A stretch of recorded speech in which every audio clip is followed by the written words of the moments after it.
And behold, there come two woes more hereafter. Verse 13. And the sixth angel sounded, and I heard a voice from the four horns of the golden altar, which is before the Most High. Verse 14. Saying to the sixth angel, which had a trumpet, loose the four angels which are bound in the great river Euphrates. Verse 15. And the four angels were loosed, which were prepared for an hour and a day and a month and a year, for to slay the third part of men. Verse 16 and last. And the number of the army of the horsemen were 200,000 and 200,000, and I heard the number of them. Amen.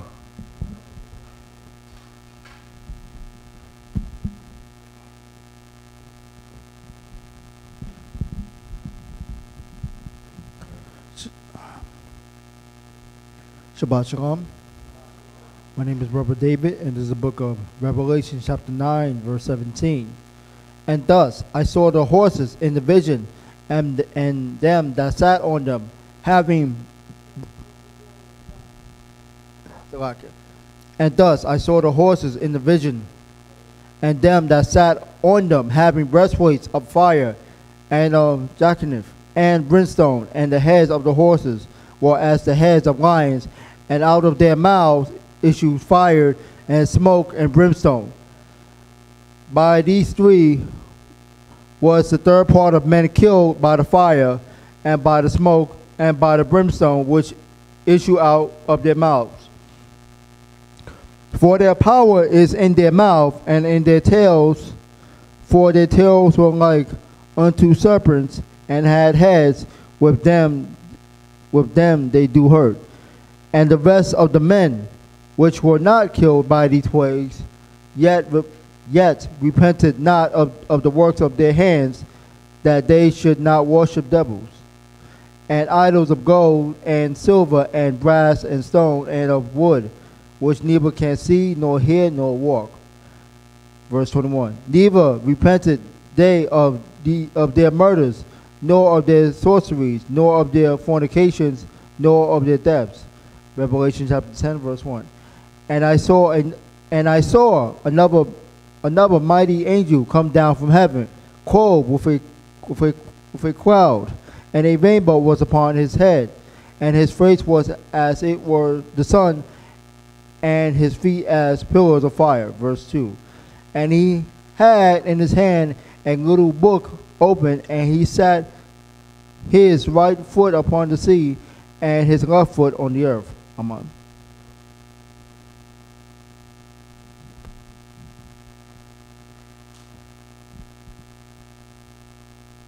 Shabbat Shalom. This is Brother Ron from the tribe of Judah, picking up at Revelation chapter 10, verse 3. And cried with a loud voice, as when a lion roareth. And when he had cried, 7 thunders uttered their voices. And when the 7 thunders had uttered their voices, I was about to write, and I heard a voice from heaven saying unto me, Seat up those things which the 7 thunders uttered, and write them not. And the angel which I saw stand upon the sea and upon the earth lifted up his hand to heaven, and swear by him that liveth forever and ever, who created heaven and the things that therein are, and the earth, and the things that therein are, and the sea, and the things which are therein, that there should be time no longer.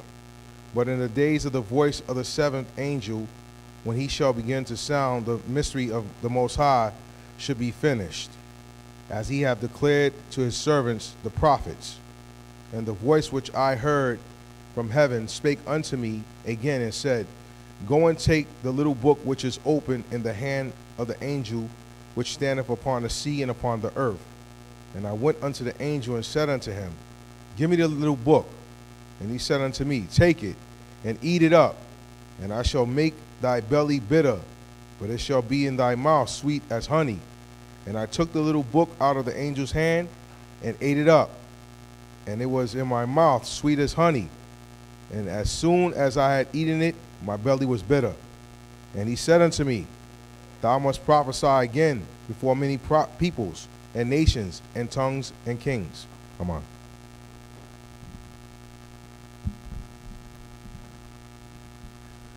Shabbat Shalom. Brother Malachi from the tribe of Judah, nation of Israel, starting at Revelations chapter 11, verse 1. And there was given me a reed like unto a rod, and the angel stood, saying, Rise and measure the temple of the Most High, and the altar, and them that worship therein.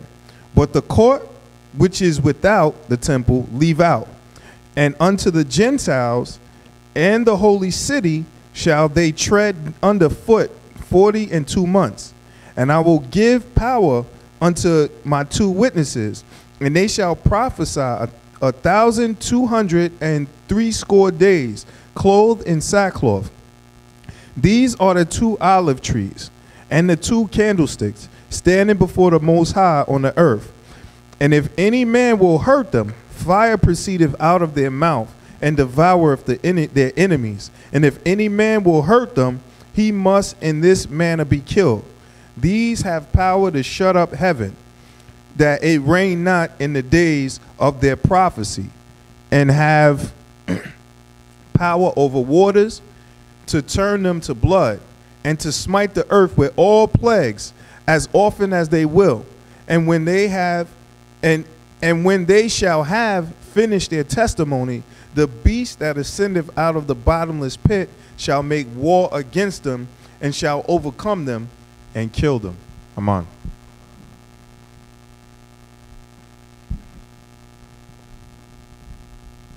Shabbat Shalom, family.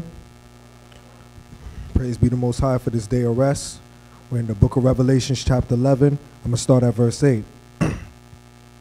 And their dead bodies shall lie in the street of the great city, which spiritually is called Sodom and Egypt, where also our Lord was crucified.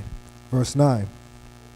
And they of the people and kindreds and tongues and nations shall see their dead bodies 3 days and a half, and shall not suffer their dead bodies to be put in graves.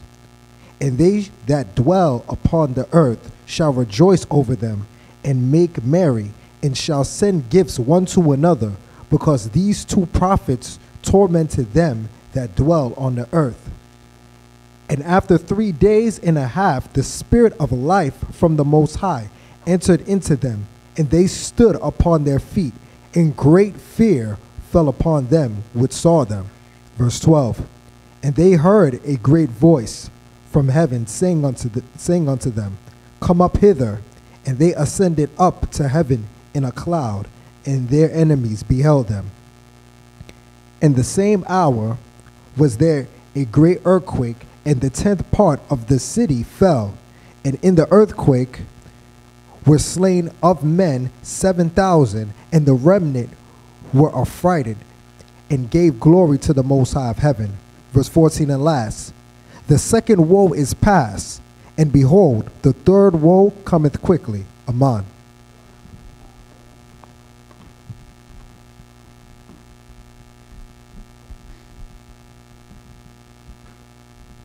Shalom, family. Brother Meyer from the tribe of Benjamin. I'm going to be reading from Revelations chapter 11, verse 15. And the 7th angel sounded, and there were great voices in heaven, saying, The kingdoms of this world are become the kingdoms of our Lord and of his Christ, and he shall reign forever and ever. And the 24 elders which sat before God on their seats fell upon their faces and worshipped the Most High, saying, We gave thee thanks, O Lord, thy power almighty. There art and was and art to come, because thou hast taken to thee thy great power and hast reigned. And the nations were angry, and thy wrath is come, and thy wrath has come. And the time of the dead, that they should be judged, and that thou showest gave reward unto thy servants the prophets, and to the saints. And them that fear thy name shall them that fear thy name, small and great, and should have destroyed them which destroyed the earth.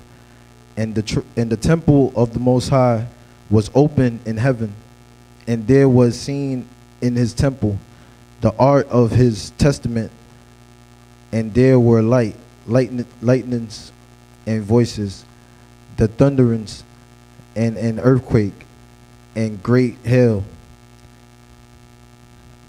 Chapter 12. And there appeared a great wonder in heaven, a woman clothed with the sun and the moon under her feet, and upon her head a crown of 12 stars. Verse 2 and last.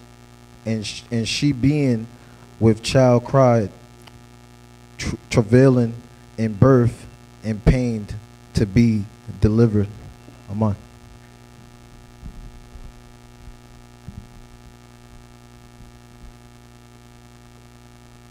Shabbat Shalom, Brother Leroy from the tribe of Judah, picking up Revelations 12, verse 3. And there appeared another wonder in heaven, and behold, a great red dragon, having 7 heads and 10 horns, and 7 crowns upon his head. And his tail drew the 3rd parts of the stars of heaven, and did cast them to the earth. And the dragon stood before the woman, which was ready to be delivered, for to devour her child as soon as it was born. And she brought forth a man-child, who was to rule all nations with a rod of iron. And her child was caught up into the power, into his throne. And the woman fled into the wilderness, where she had a place prepared of the Most High, that they should feed her there 1,260 days. And there was war in heaven. Michael and his angels fought against the dragon, and the dragon fought and his angels, and prevailed not, neither was their place found any more in heaven. And the great dragon was cast out, that old serpent, called the devil and Satan, which deceiveth the whole world. He was cast into the earth, and his angels was cast out with him. Amen.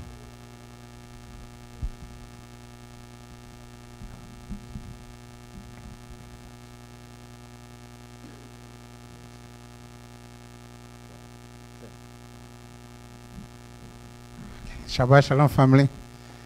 Well, this is Brother Fine from the tribe of Judah. First, I want to say all praise be to the Most High, for giving us eye to see, ear to hear, and another day to congregate together. Amen. And this is our Revelation chapter 12, and I will pick up from verse 10. And I heard a loud voice saying in heaven, now is come salvation and strength, and the kingdom of our God, and the power of his Christ. For the accuser of our brethren is cast down, which accused them before our God day and night. Verse 11. And they overcome him by the blood of the Lamb, and by the word of their testimony, and they loved not their life unto death. Verse 12. Therefore rejoice, ye heavens, and ye that dwell in them.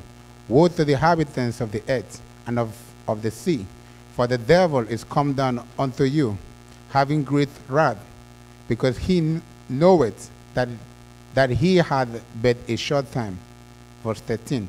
And when the dragon saw that he was cast unto the earth, he persecuted the woman which brought forth the man-child. Verse 14. And to the woman were given 2 wings of a great eagle, that she might fly into the wilderness, into her place, where she is nurtured for a time and times and half a time from the face of the snake. Verse 15. And the snake cast out of his mouth water as a flood after the woman, that he might cause her to be carried away of the flood. Verse 16. And the earth helped the woman, and the earth opened her mouth, swallowed up the flood which the dragon cast out of her mouth. Verse 17 and last. And the dragon was wroth with the woman, and went to make war with the remnant of her seed, which keep the commandments of God, and have the testimony of Yeshua. Christ. Amen.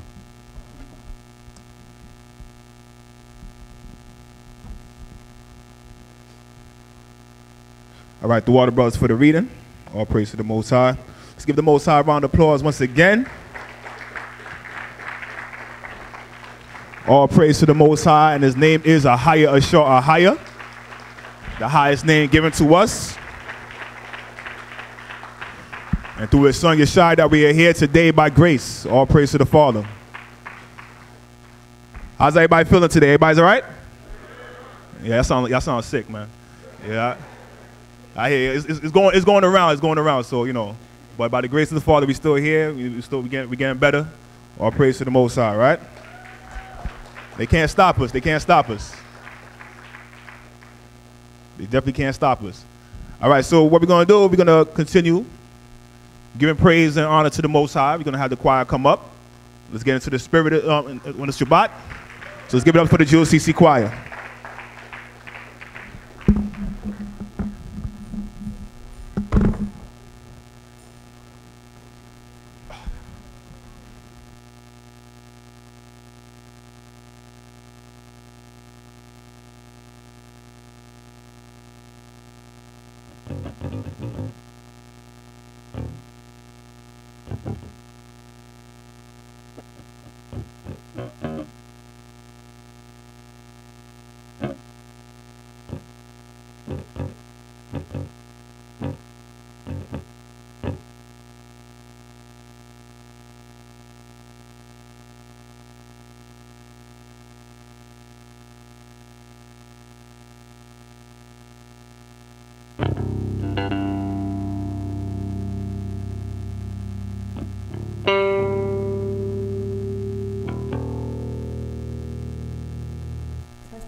Y'all should roll. I want everybody to stand on their feet and get ready to magnify the holy name of the Most High God, because this is the day that he has made, and we're going to rejoice and we're going to be glad in it. We're going to give him the praise, the glory, and honor he deserves, and serve his name and bless his name in spirit and in truth. All right, come on, join us today.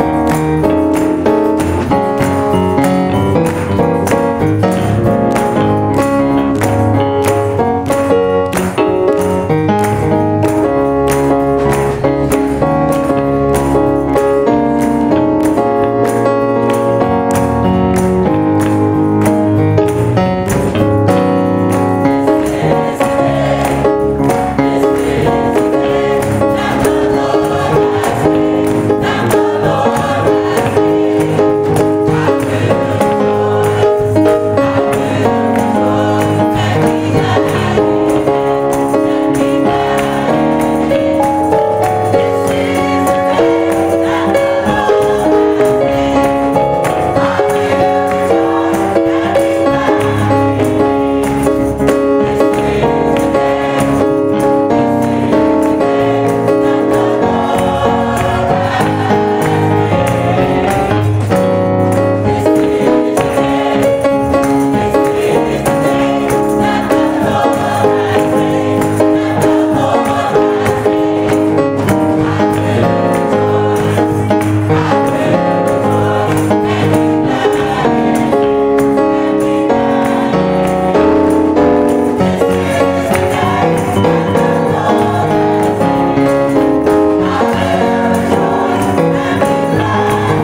Most High God. It's His holy Sabbath. Come on. We're going to rejoice. Come on. And we're going to be glad in it. This is the day. Come on. A higher has made this very day. Come on.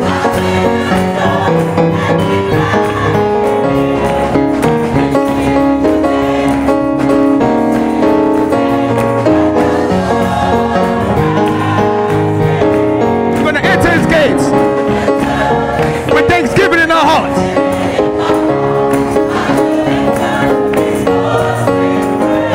We're going to say this is the day that the Most High has made. And we're going to rejoice. And He has made us so glad. Let's exalt His name. Come on.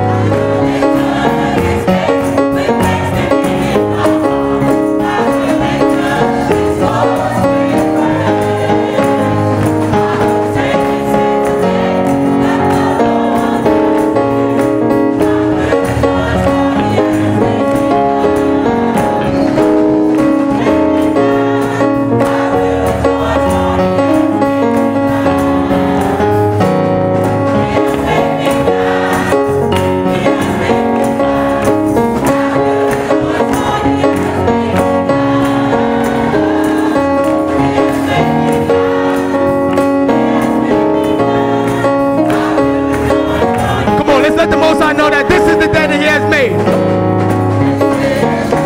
This is the day.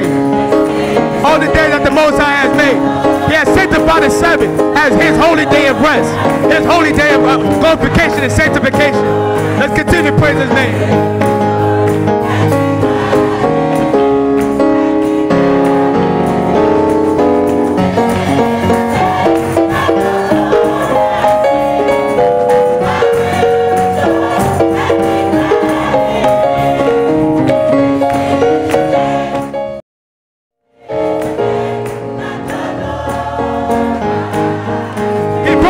Come on, everybody.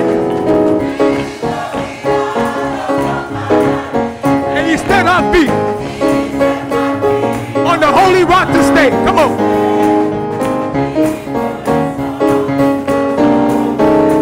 My soul to praise the Most High God. He brought us out. On the darkest days, He brought us out. Come on. Holy rock is shy to stay. Come on.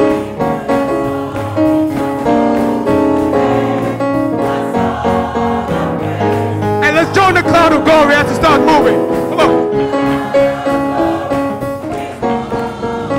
Move with that cloud. Let's move with it. Come on.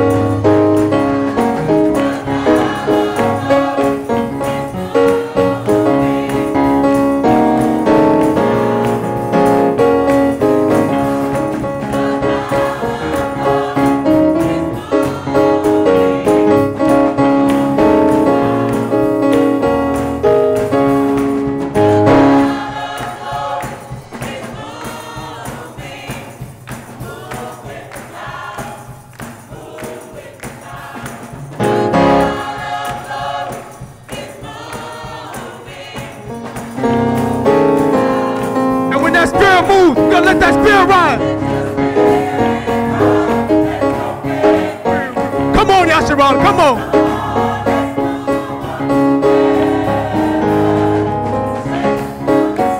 As you follow our highest lead, come on.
Just let him know again that he brought us out of that miry clay.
Do that after the prayer.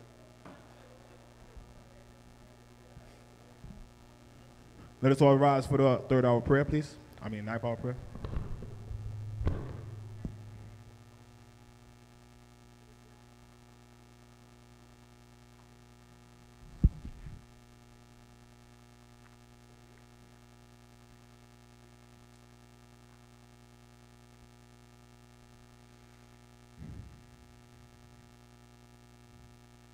Ahaya, Ashar Ahaya, Bahashim, Yeshaya, Rawchaa Kodash.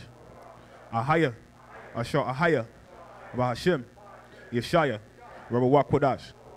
Ahaya, Ashar Ahaya, Bahashim, Yeshaya, Rawchaa Kodash. Our Father, who art in heaven, hallowed be thy name. Thy kingdom come, thy will be done, on earth as it is in heaven. Give us this day our daily bread, and forgive us for our debts, as we forgive our debtors. And lead us not into temptation, but deliver us from evil. For thine is the kingdom, the power, and the glory, forever and ever. Amen. Shemai, Yasha Allah, Ahaya, Allahaya Nawa, Ahaya, Achad. Shemai, Yasha Allah, Ahaya, Allahaya Nawa, Ahaya, Achad. Shemai, Yasha Allah, Ahaya, Allahaya Nawa, Ahaya, Achad. Hear, O Israel, the Lord our God is one Lord. Amen.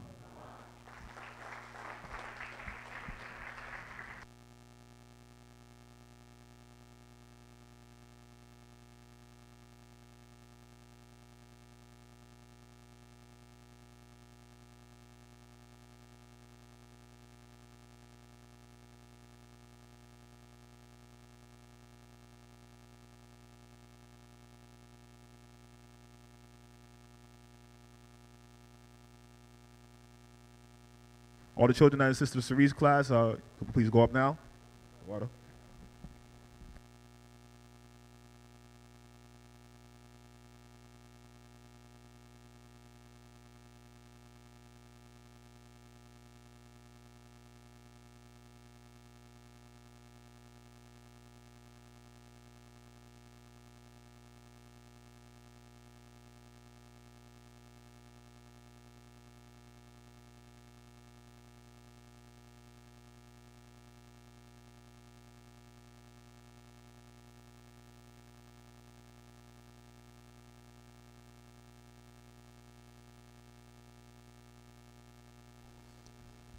One second, family, trying to fix this audio here. Look at this.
My check.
1, 2. All right.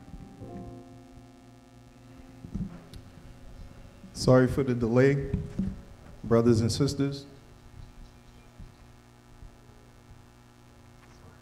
So the elder's going to be doing a lesson today, but in the meantime, what we're going to do until he's ready to start, we're going to go through the book of Ecclesiastes.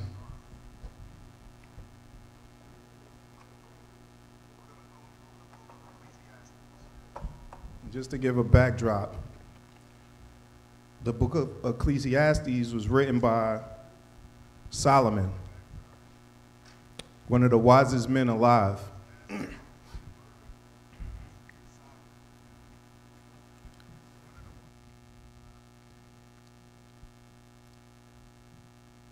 And it's gonna, you know, as we read, you're gonna understand certain things. This book is almost like a synopsis of all the things that he went through.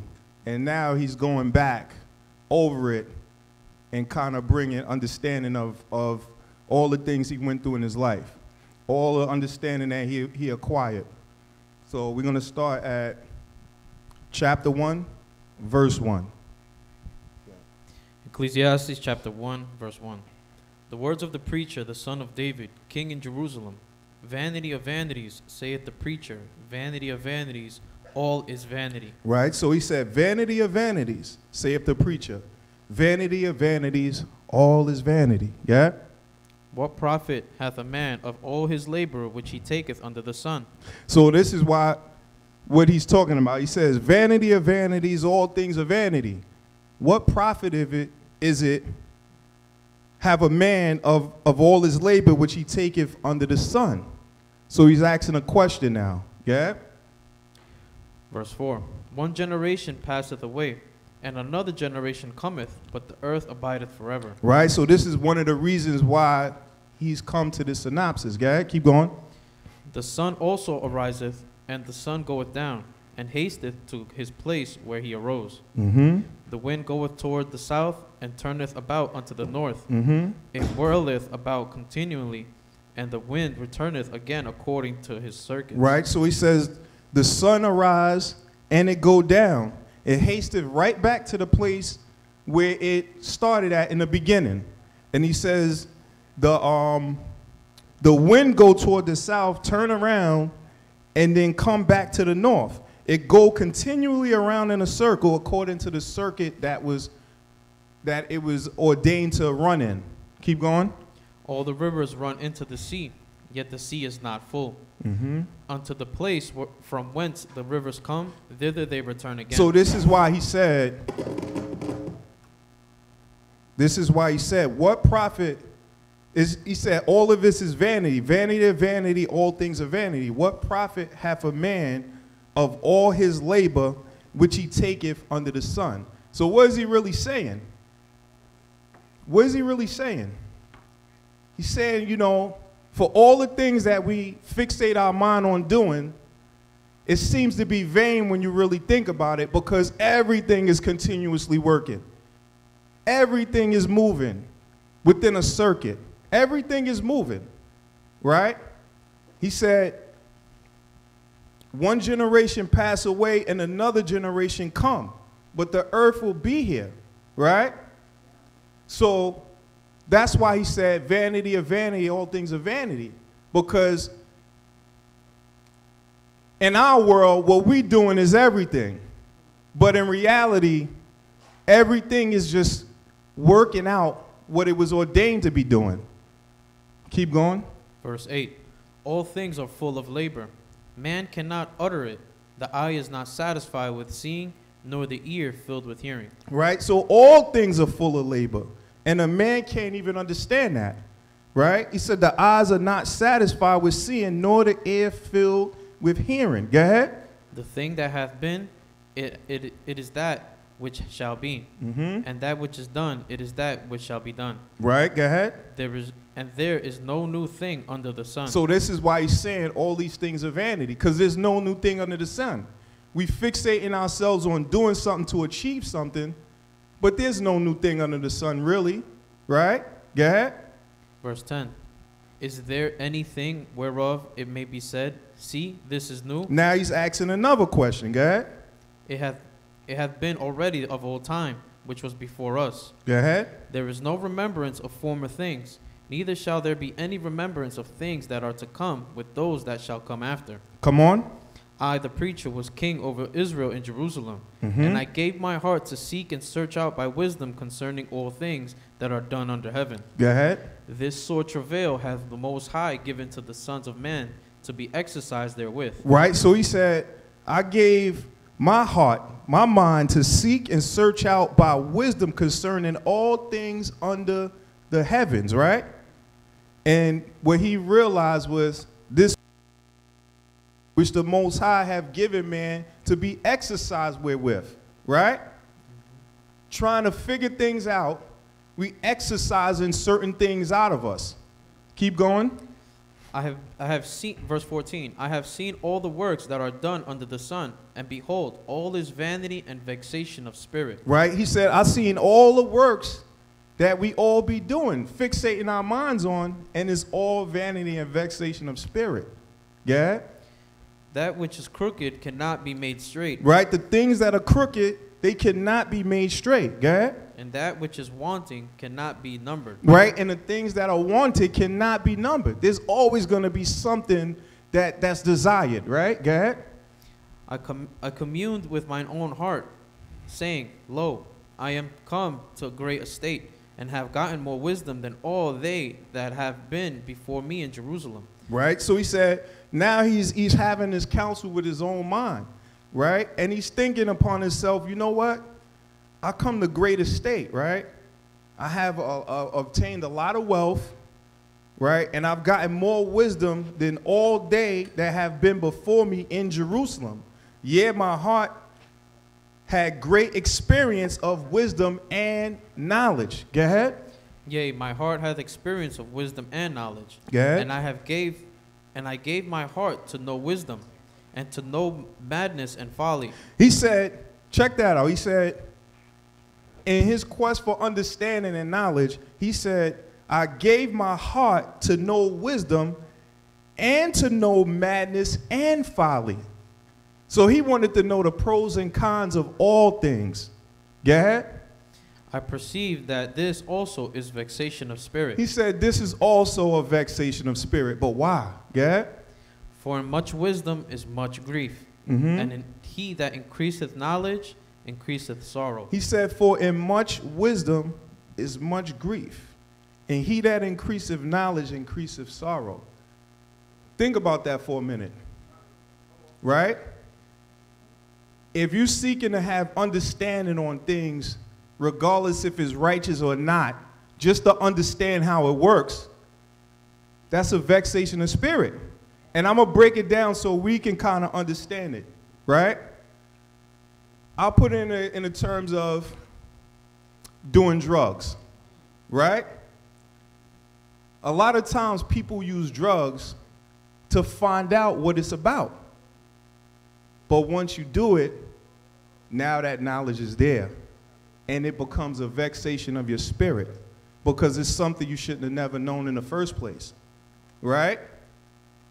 I use this one too. I don't want to be, too explicit, but when a young child happens to get his hands on a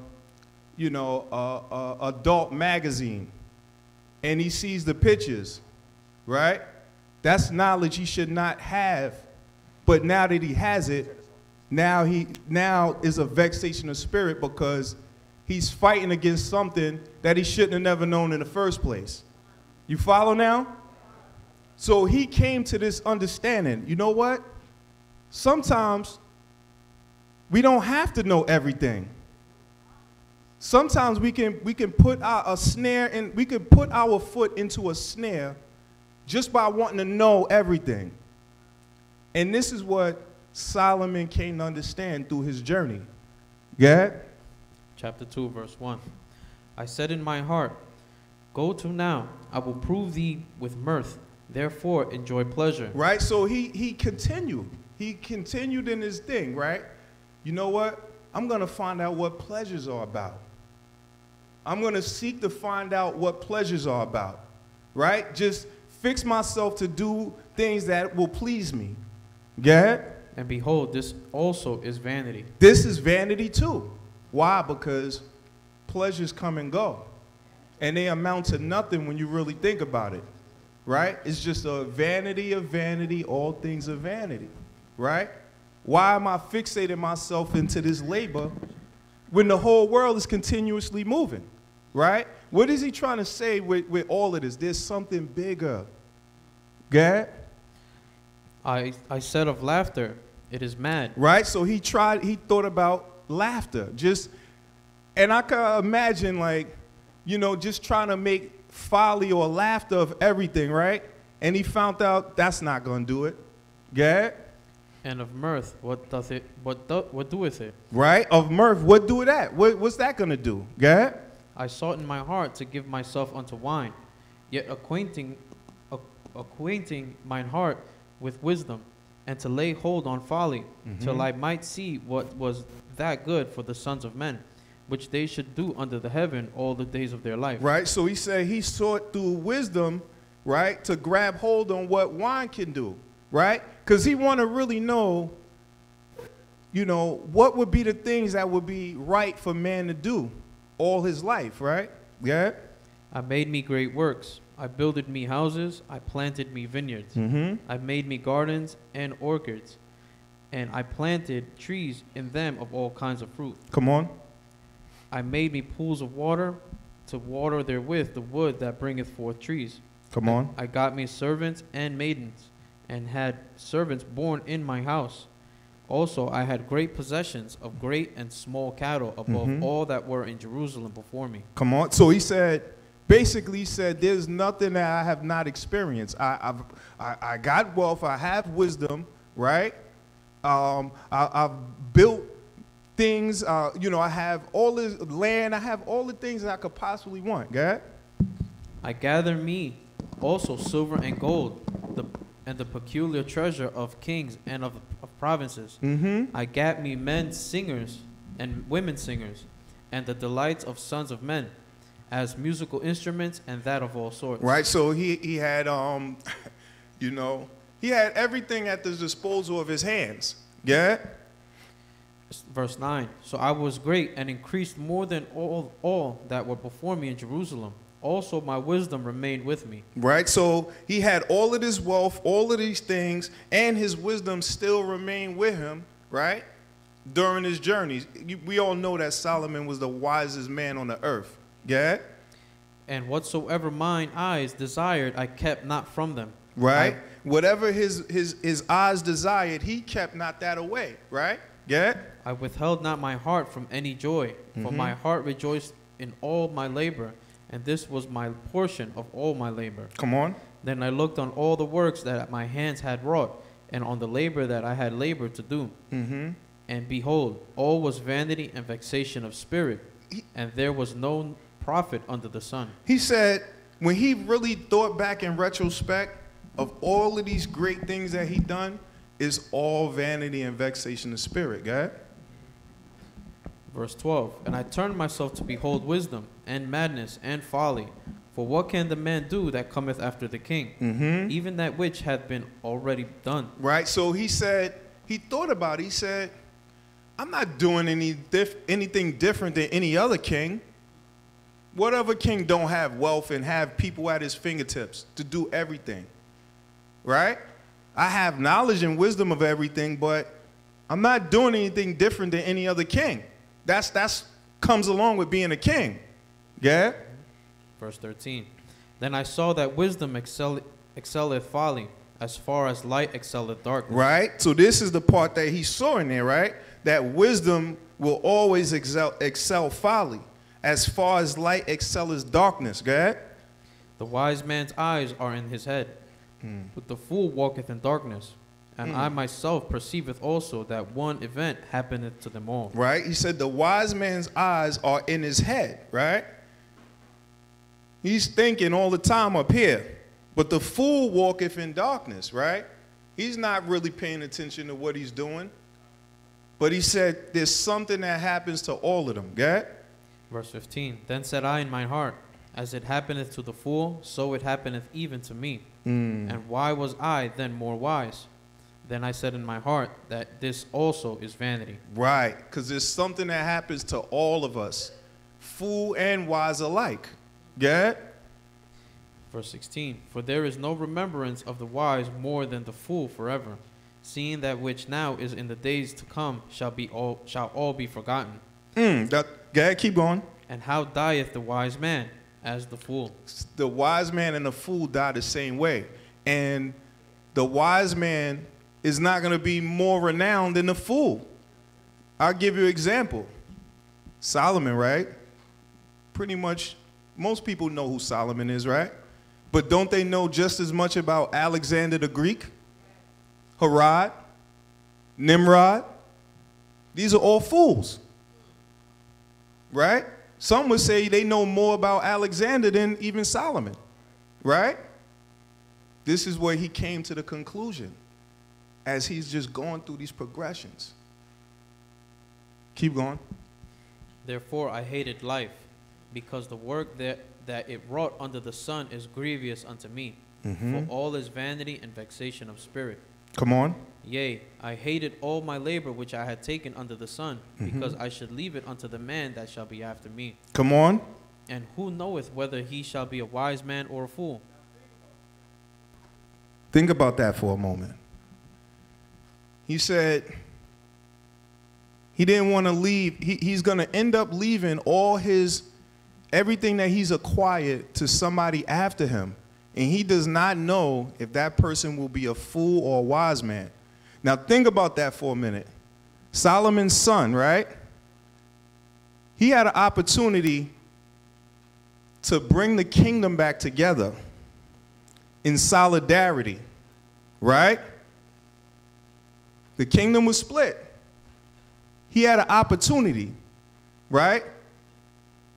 The northern kingdom, the representatives came and asked them, you know what? Your father Solomon, you know, he ruled over us hard.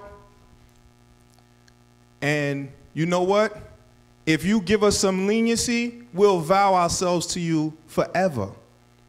He had an opportunity to reunite the kingdom, the split.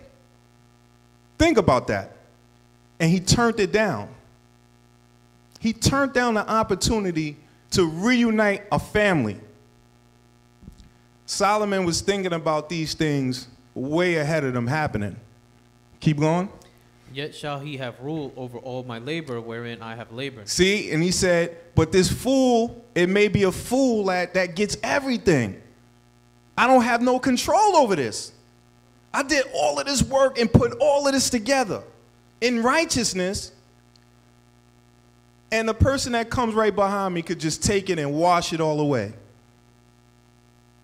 This is why he said, all of this stuff that I've been fighting for is like vanity and vexation of spirit. Because I don't have no control what's going to happen, who's going to be behind me. Get? And wherein I have showed myself wise under the sun, this is also vanity. Therefore I went about to cause my heart to despair of all the labor which I took under the sun. So he purposely tried to make it to enjoy the things that he done less, because he understood that, you know, it's vanity. Get? Verse 21, for there is a man whose labor is in wisdom, and in knowledge, and in equity. Yet to a man that hath not labored therein shall he leave it for his portion. Oh, man. This also is vanity and a great evil. Think about that. The father will do all of this labor, right? And then leave it to somebody that didn't pick up a broom or nothing. And that person has sole control over all your labors. Think about that. Yeah? For what hath man of all his labor, and of the vexation of his heart, wherein he hath labored under the sun? For all his days are sorrows, and his travail grief. Yea, his heart taketh not rest in the night. This is also vanity. Right? Because he's trying to build a legacy. right? So he's not, you know, and a lot of us are going through that now, right? A lot of us are trying to pick up the pieces of broken legacies, right? And fighting with with everything in them to reestablish a righteous legacy, right? According to what the Most High asks of us, the way he said it should be. But we don't know if our children will come behind us and destroy it all. Get? Verse 24. There is nothing better for a man than that he should eat and drink, and that he should make his soul enjoy good in his labor. This also I saw, that it was from the hand of the Most High. So he said it would be better if we just, you know, enjoyed the things that we had. Enjoy them, right? In righteousness, of course. Enjoy them. Get? For who can eat, or who else can hasten the hereunto? More than I? For the Most High giveth to a man that is good in his sight wisdom and knowledge and joy. Right. But to the sinner he giveth travail, to gather and to heap up, that he may give him that is good before the Most High. Come on. This also is vanity and vexation of spirit. So he said, to the Most High giveth to a man that is good in his sight wisdom and knowledge and joy.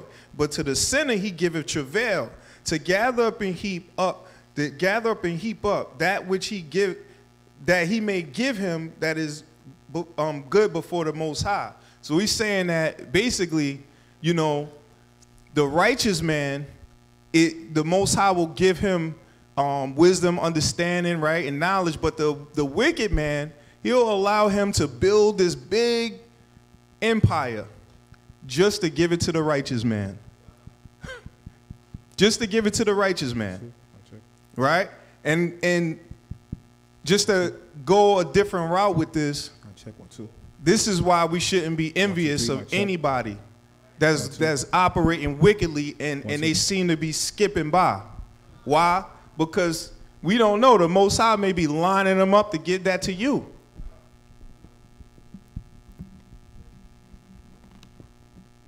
He may be lining that person up. I mean, did that not happen to us coming out of Egypt? Right? Allowed them to grow to the greatest army known to man at that time. And crumbled them like a deck of cards. Just blew on them. That's simple. And allowed us to walk away with immeasurable wealth. Think about that. Get it?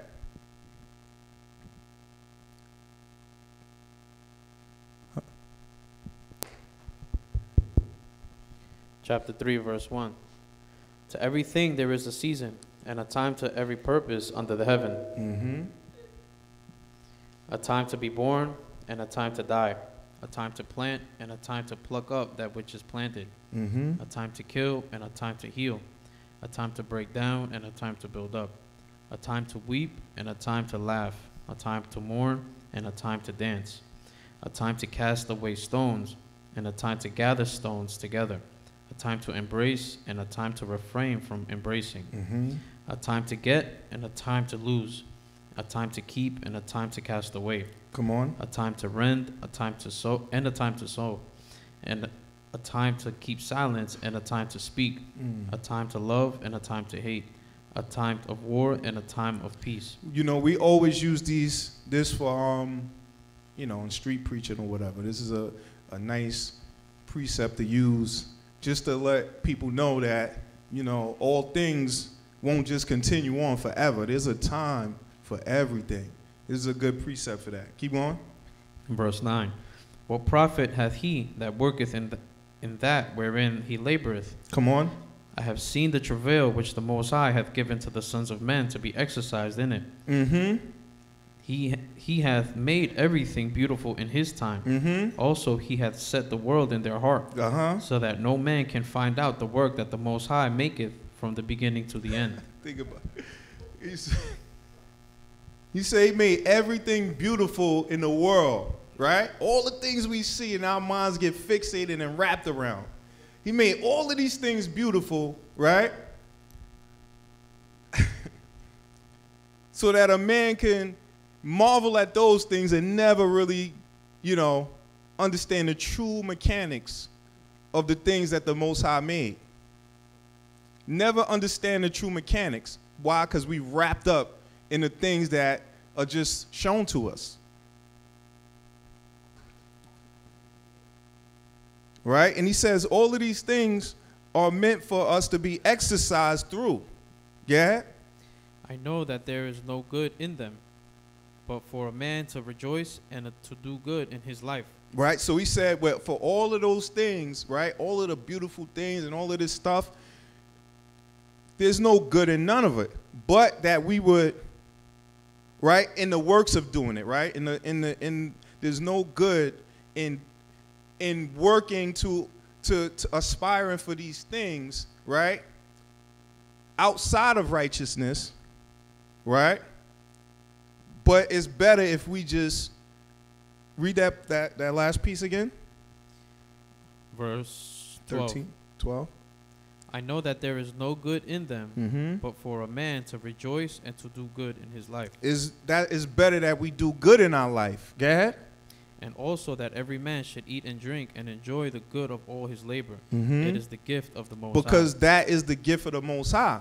Now he's going into something with this. Go ahead. I know that whatsoever the Most High doeth, it shall be forever. Nothing can be put to it, no anything taken from it. And the Most High doeth it, that men should fear before him. That man should fear before him, right? Go ahead, keep going. That which hath been is now, and that which is to be hath already been. And the Most High requireth that which is past. So what is he saying? Like, we really don't have control over anything. Keep going. Verse 16.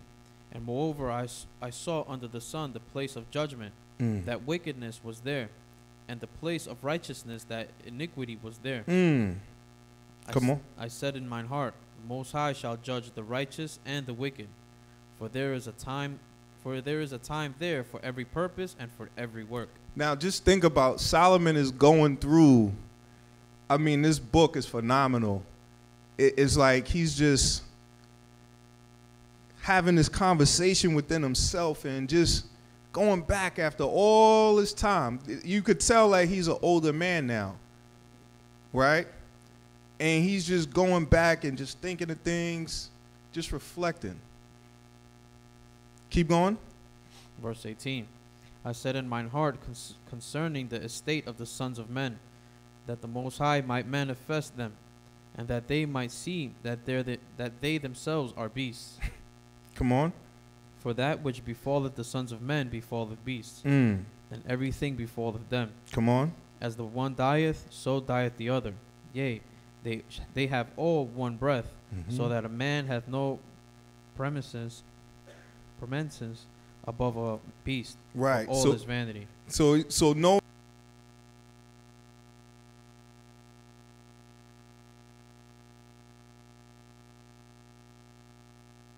There's a measure of humility that you gotta see within this, right? A measure of humility. Because the same way animals die, we're going to die too. So now what? Get? All go unto one place, all are of the dust, and all turn to dust again. Come on. Who knoweth the spirit of man that goeth upward, and the beast that goeth downward to the earth? Wherefore I perceive that there is nothing better than that a man should rejoice in his own works, for that is his portion. For who shall bring him to see what shall be after him? Right. Rejoice in your own works, because that's our portion, right? Because none of us know what's going to happen after this. Keep going. Chapter 4, verse 1. So I returned and considered all the oppressions that are done under the sun, and behold, the tears of such as were oppressed, and they had no comforter. Mm-hmm. And on the side of their oppressors there was power, but they had no comforter. So he says, so I returned and considered all the oppressions that are done under the sun. And behold, the tears of such as were oppressed, and they had no comforter. And on the side of their oppressors there was power, but they had no comforter. Go ahead. Verse 2. Wherefore I praise the dead which are already dead more than the living which are yet alive. I praise the dead which are already dead more than the living which are yet alive. Come on. Yea, better is he than both they which hath not yet been, who hath not seen the evil work that is done under the sun. Right. So now he's talking about just the innumerable evils that are accumulating on the earth. And he's saying that, you know, the person that died already is almost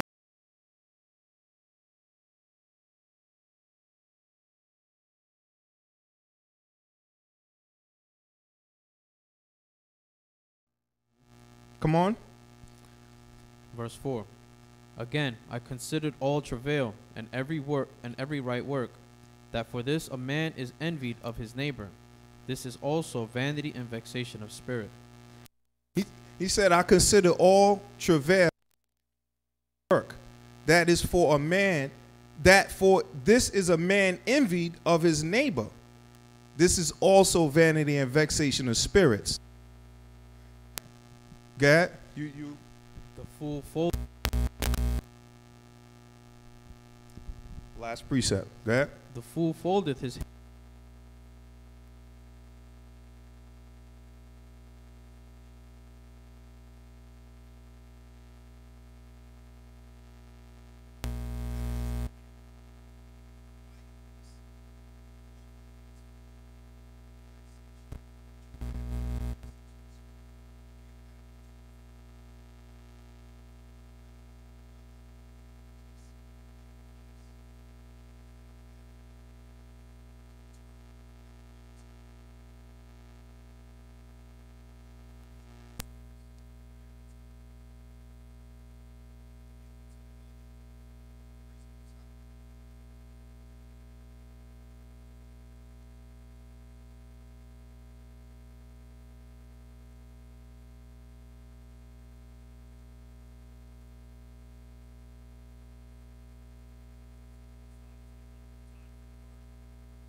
Acts in particular of a scripture dealing with Leviticus 17. So let's go there real quick. Leviticus 17. We could get the basically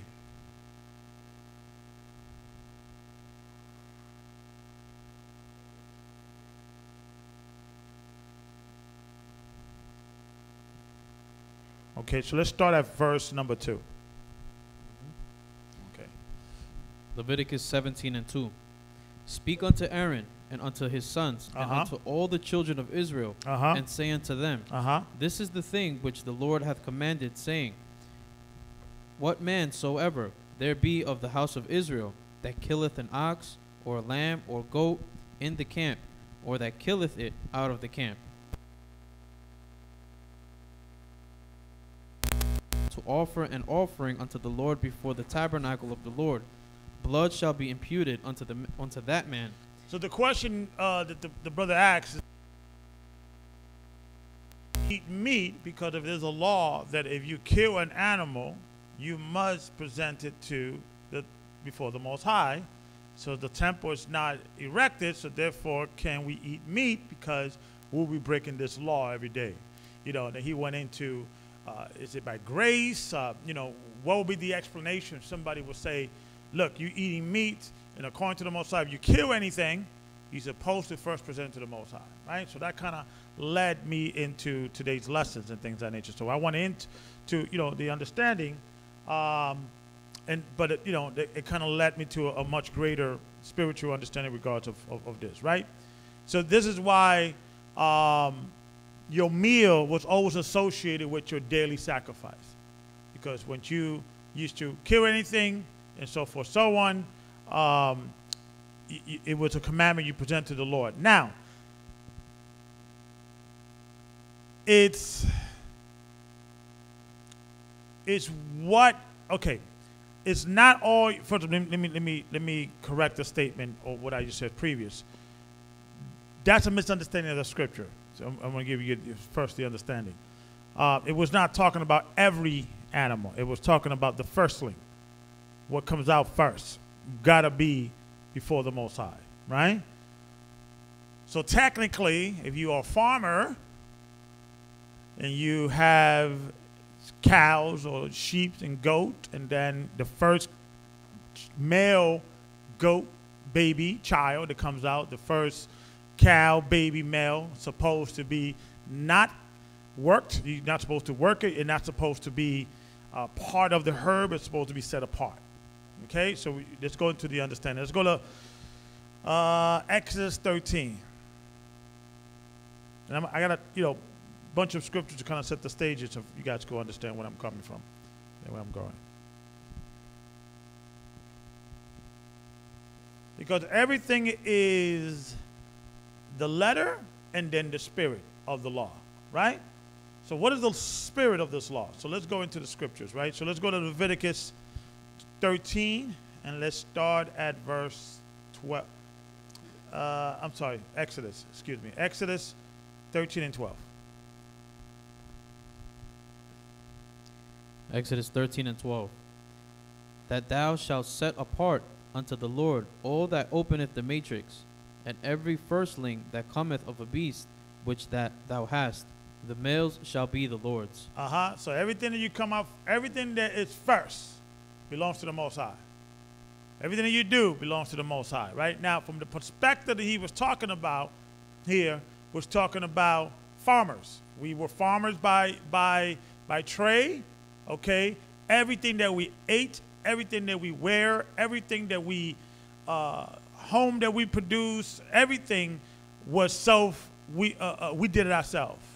You know, the concept that we have today, we go to the store, so I like that guy, I like this sweater, let me get that coat, let me get that lamb, let me get that, right? That's a new concept, right? So now how can this law apply given that, most of our first meal that we eat is usually some guy from Detroit or some person from China, how can that be applied, right? So we're going to go into that, right? So let's keep reading. Verse 13. And every firstling of a donkey thou shalt redeem with a lamb. And if thou wilt not redeem it, then thou shalt break his neck. And all the firstborn of man among thy children shalt thou redeem. So the firstborn will be the that will be the actual person that will go and represent the lamb to the priest for this family, right? The firstborn son, right? Now he's the representative of the family. If he passes away, then the second will come and so forth. It's the oldest, right?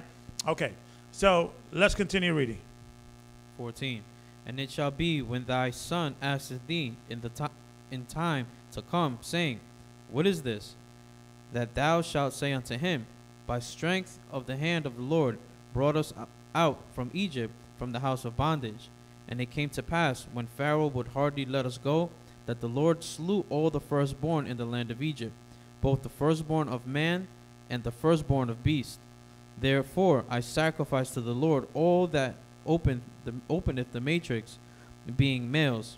But all the firstborn of my children I redeem. Right. So that is the representation or the memorial of why when you are a farmer and the first lamb, the first goat, the first sheep, you separate that goat, that sheep, that lamb, and you're going to present that to the Lord. Okay? When you're making your first wine, your first goat or your first barrel or what have you, that's going to be for the Most High. Okay? If you are a garment maker, before you make any garment, is the garment you're going to wear to present before the Most High. And you're going to put that aside, right? Everything is before the Most High, right? So that's the spirit, because going back when we were in Egypt, the Most High delivered us and killed every firstborn, male firstborn of Egypt, whether man or beast, right? Okay. So let's just go to some scriptures. Deuteronomy 15. Okay. Deuteronomy 15.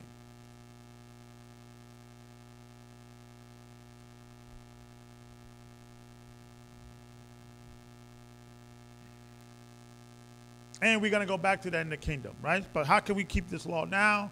What is the significance of this law now, right? So let's go into Deuteronomy 15 and 16 through 23. Deuteronomy 15 and 16.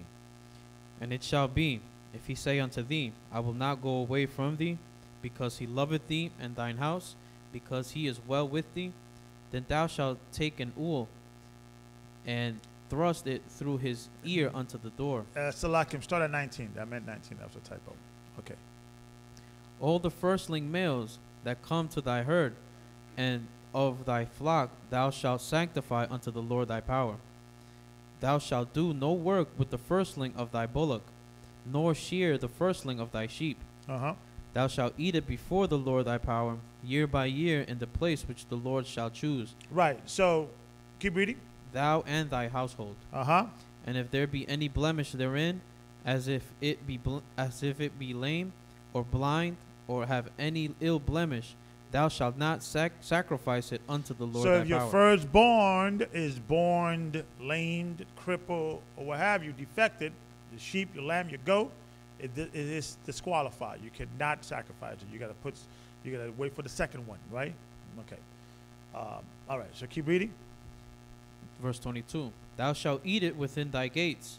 The unclean and the clean person shall eat it alike, as the roebuck and as the hart. So what it's saying is that if something is unclean to be sacrificed because it's crippled, you could eat it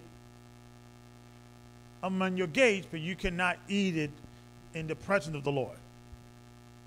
Right? Okay. Right? And then I think somebody asks, just in case, when you go, I believe when it says unclean person, it's from the perspective of what would consider you unclean to sacrifice. What scripture would you go to?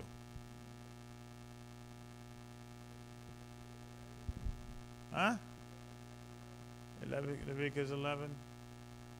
What scripture would you go to show what is the requirement, or what would disqualify you for not being unclean to go and sacrifice? Deuteronomy 23. Let's go there. Deuteronomy 23. And of course, we're going to end it with Christ and what Christ said, but I'm used to end the stage. So let's go to Deuteronomy 23. Let me see if let me make sure. Yep, that's it. Deuteronomy 23 and 1. He that is wounded in the stones, or hath his privily member cut off, shall not enter into the congregation of the Lord. So, why did the Most High put this law here, right? And every law that was mentioned, it was because of circumstance. When we came out of Egypt, it was part of the many pagan nations to create eunuchs. You ever heard of a eunuch? Okay, and we have a eunuch, and a eunuch is a guard, a guard. Security guard, or someone who is protecting the king's daughter, the king's wife, and things of that nature. So kings used to cut the private parts of men from birth to make sure when they grow and they be trained from birth to kind of be a warrior and a security person, so forth, so on. It's like their version of the Secret Service, and to make sure there's no hanky-panky going on with the daughter or with the wife. These men were assigned specifically for those tasks, right? So when we came out of Egypt, unfortunately, some of us were eunuchs. So people that were in that situation could not, they would be disqualified. So although I will be the firstborn of my father, if I was a servant in Egypt and I was a eunuch from birth, I will not, it will have to be my younger, my second oldest brother, right? All right, so let's read. Verse 2. A bastard shall not enter into the congregation of the Lord. Okay, a bastard is, when you go into the Hebrew translation, or what it means, is someone, some say is a half-breed, someone who is an Israelite, half Egyptian, someone who is, his father is a pagan, and things of that nature, or illegitimate child, things of that nature, okay? A good example, remember the story with the son who was a half Egyptian and half Danite, Israelite, and he cursed the name of the Most High, and then he was put to death. He will be considered a bastard because he was a half-breed, in that sense, right? So someone like that will be disqualified to go before the Lord, right? Okay, so let's read. Even to his 10th generation shall he not enter into the congregation of the Lord. So he has to wait 10 generations down the line, his children, 10 times, then he will be fit to present before the Lord, right? Let's read. An Ammonite or Moabite shall not enter into the congregation of the Lord. So this shows what?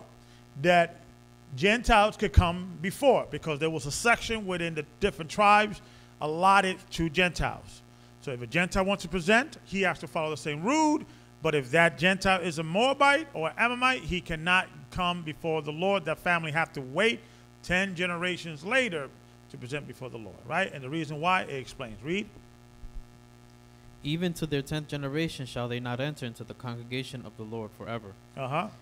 Because they met you not with bread and with water in the way, when ye came forth out of Egypt, and because they hired against thee Balaam, the son of...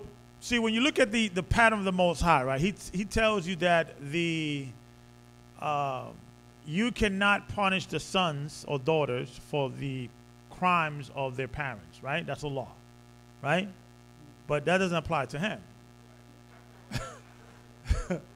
So the Moabites, the sons and daughters, were paying for the sins of their fathers, because they, did not met you during the time, because this happened years ago. Yeah, right? Isaiah 14, I think, prepare slaughter for their children, for the iniquity of their fathers. The 10 Commandments, right? I will visit your sins between the 3rd and 4th generation.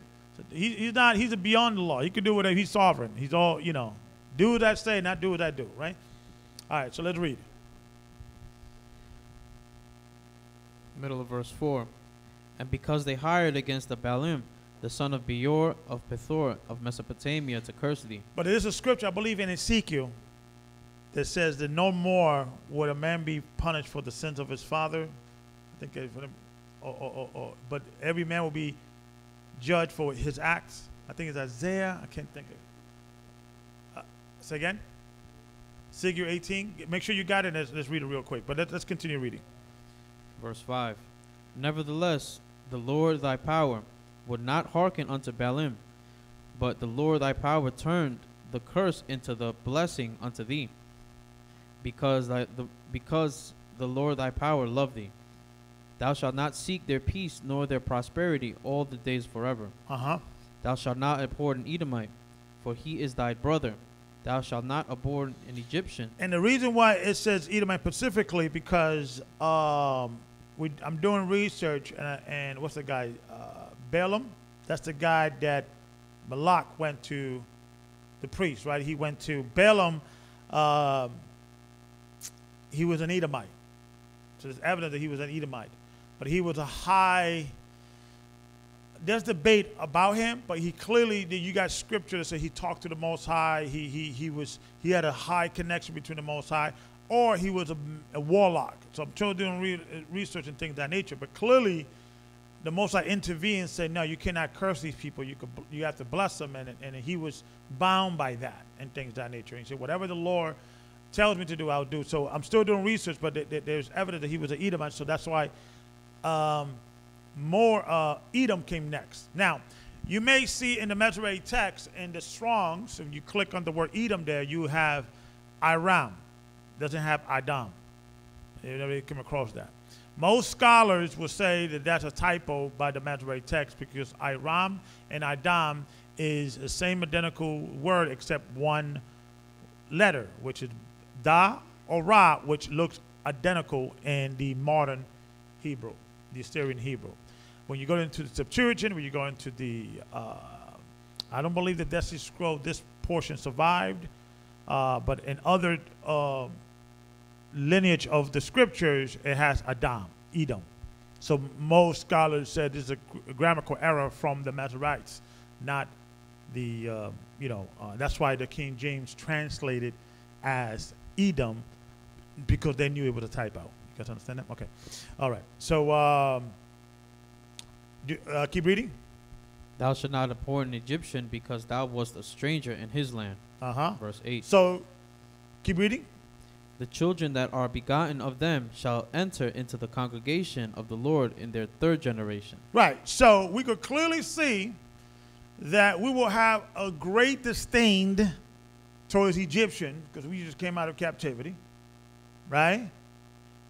We knew the history about Balaam and how he was hired to curse Israel. We knew the history of Moab and Ammon and how they did not met us when we came out of Egypt. So we probably had a great disdain for them. So the Most High had to put this law that said, listen, don't mistreat them if they come correct. These are converts. These are people that converted among us, and they came among us and said, we want to follow the God of Israel. And although, the Most High kind of gave us the punishment. In other words, he knew that we probably have a disdain for Egypt, Moab, Ammon, Edom. So he said, listen, this is what I'm going to do. Moabite, Ammon, 10 generations. Edom and Egypt, 3 generations. Right? A bastard, because clearly these are half-breeds. Half Israelite, half Egyptians. We would probably feel a certain kind of way. You're not a real Israelite, which, things of that nature. And if his father was an Egyptian, we would view him as an Egyptian, right? So things of that nature. But there is some evidence, I'm still doing research, culturally, not biblically, but culturally, that although you was a half-breed, you still had some rights to some degree and things of that nature. And I'm doing research on this in regards of why the so-called Jews today keep a matriarchal system that it goes to the mother side and things of that nature. This goes way back during the time of Babylon. Okay? And the reason why is because when we went into Babylon, our women were separated from the husbands and things of that nature. So when it was a child conceived, we did not know, was he an Egyptian or was he an Israelite? So we said, okay, let's deal with the mother. That kind of tradition kept going, and so that's a whole lesson to itself and things of that nature. Okay. Keep reading. Verse 9. When the host goeth forth. Okay, because that's it, right? So, so let's go back to Deuteronomy 15, right? That's where we at. 15 and 19 to 23. I think we read everything. Did we read everything? Let's go back. I think we have one more, verse 23. 23. So the unclean or clean person can eat of something that it's not acceptable to be sacrificed in your own home and things like that. So this is where you show that it's not the killing you're not allowed to do, or you're only allowed to do if there's a temple and you present it to the Most High. Because then what we're going to be doing, okay, Elder, we're going to have lunchtime in the church. I gotta go to the only eat. I go to work at 12. I come back at 1, eat. Right? No. So it was just specifically dealing with sacrifice, the first. That animal has to be sacrificed and eaten in the temple. Everything else is fine. The second, the third, the fourth, the fifth, you eat it whenever you want, how you want it, right? So to get to clarify, right? Let's go to Numbers 3 real quick. Numbers 3.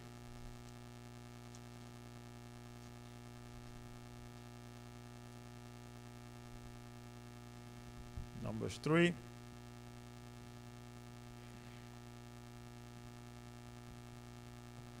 Numbers 3 verse, we could start at verse 12.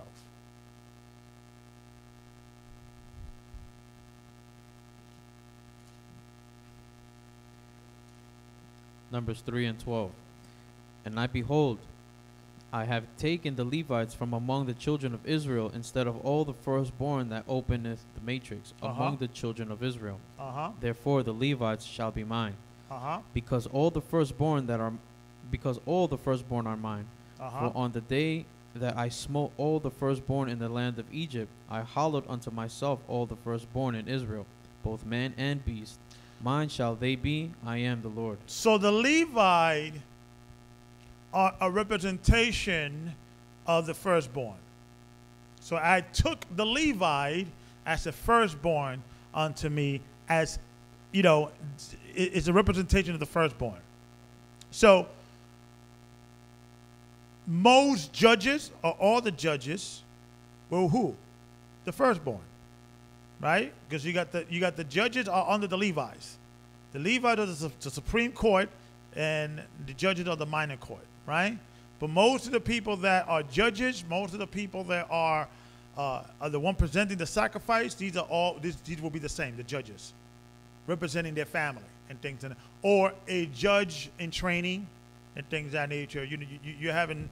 There was a show, a comedian or something. He was from Africa, and he said that I'm a prince or something in my country. When he used to come to America, I'm a prince. So he used to try to get women, and then but one thing he left out, that every male born and firstborn in their country is aligned to be a prince. So when you count like 3 million people in front of you, you probably know, like in your lifetime, you're gonna not be a prince. Yeah, I'm in line to be a prince. Like, it's only 1,223,000 people in front of me. Any day now, right? All right. So at that time, if you was a firstborn, you either were in line to be a judge, be trained just in case that position, and then the next judge, if he passes away, then the next person would take charge and things of that nature. So for you to understand, right? All right, so, and this is going to go also in the kingdom, right? So let's go to Ezekiel 44. Ezekiel 44, and we could start at verse 30. Ezekiel, right?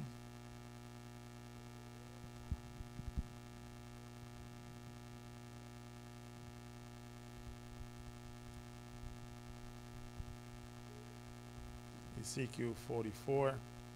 Now we know Ezekiel 40 is the beginning of the vision of Ezekiel that God gave to him in regards how the temple is going to be built, right, in the kingdom. He took me, he gave me a reed or a rod to measure the temple, and he kind of broke it down and things. So this is now, so from chapter 40 all the way to, I think, to chapter 48, which is the last chapter, is giving Ezekiel a detailed description of the temple. Also a detailed description on how the land is going to be divided among the tribes. So it's a future prophecy, right? So let's go into verse 30 of chapter 44 of Ezekiel. Ezekiel 44 and 30. And the first of all the first fruits of all things, and every oblation of every sort of your oblations, shall be the priest's. Ye shall also give unto the priest the first of your dough, that he may cause the blessing to rest in thine house. Okay, so this is going back to the prophecy. Keep reading. The priest shall not eat of anything that is dead of itself, or torn, whether it be fowl or beast. All right, this goes back to the Torah, right? So in the kingdom, we're going to go back because Christ, the king, he's going to be established. Okay, he's going to be our king and high priest, and he's going to establish the Levites as to be our priests. So we're going to be priests, but the priests, are going to have a priest to deal with the Most High. So the nations are going to be coming to us, right? And we're going to be teaching and things of that nature, similar to what the judges used to do. So judges were like lesser priests and things of that nature. The only thing they were not doing is like sacrifice. That will be the job of the Levites. And we're going to go back to that, right? Okay. All right, so let's go into what Christ established, right? Yeah, let's get that. What is it? Deuteronomy 18? I mean, what chapter? I mean, what book? Ezekiel. Let's go to Ezekiel 18. The same book we're in, the water brother. Officer.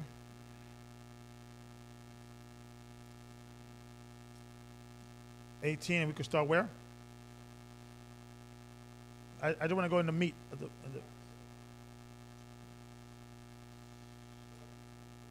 18 and 18. Okay, let's read that. Let's start there. As for his father, because he cruelly oppressed, spoiled his brother by violence, and did that which is not. Start at 19. Yep. Yet say ye, why? Doth not the son bear the iniquity of the father?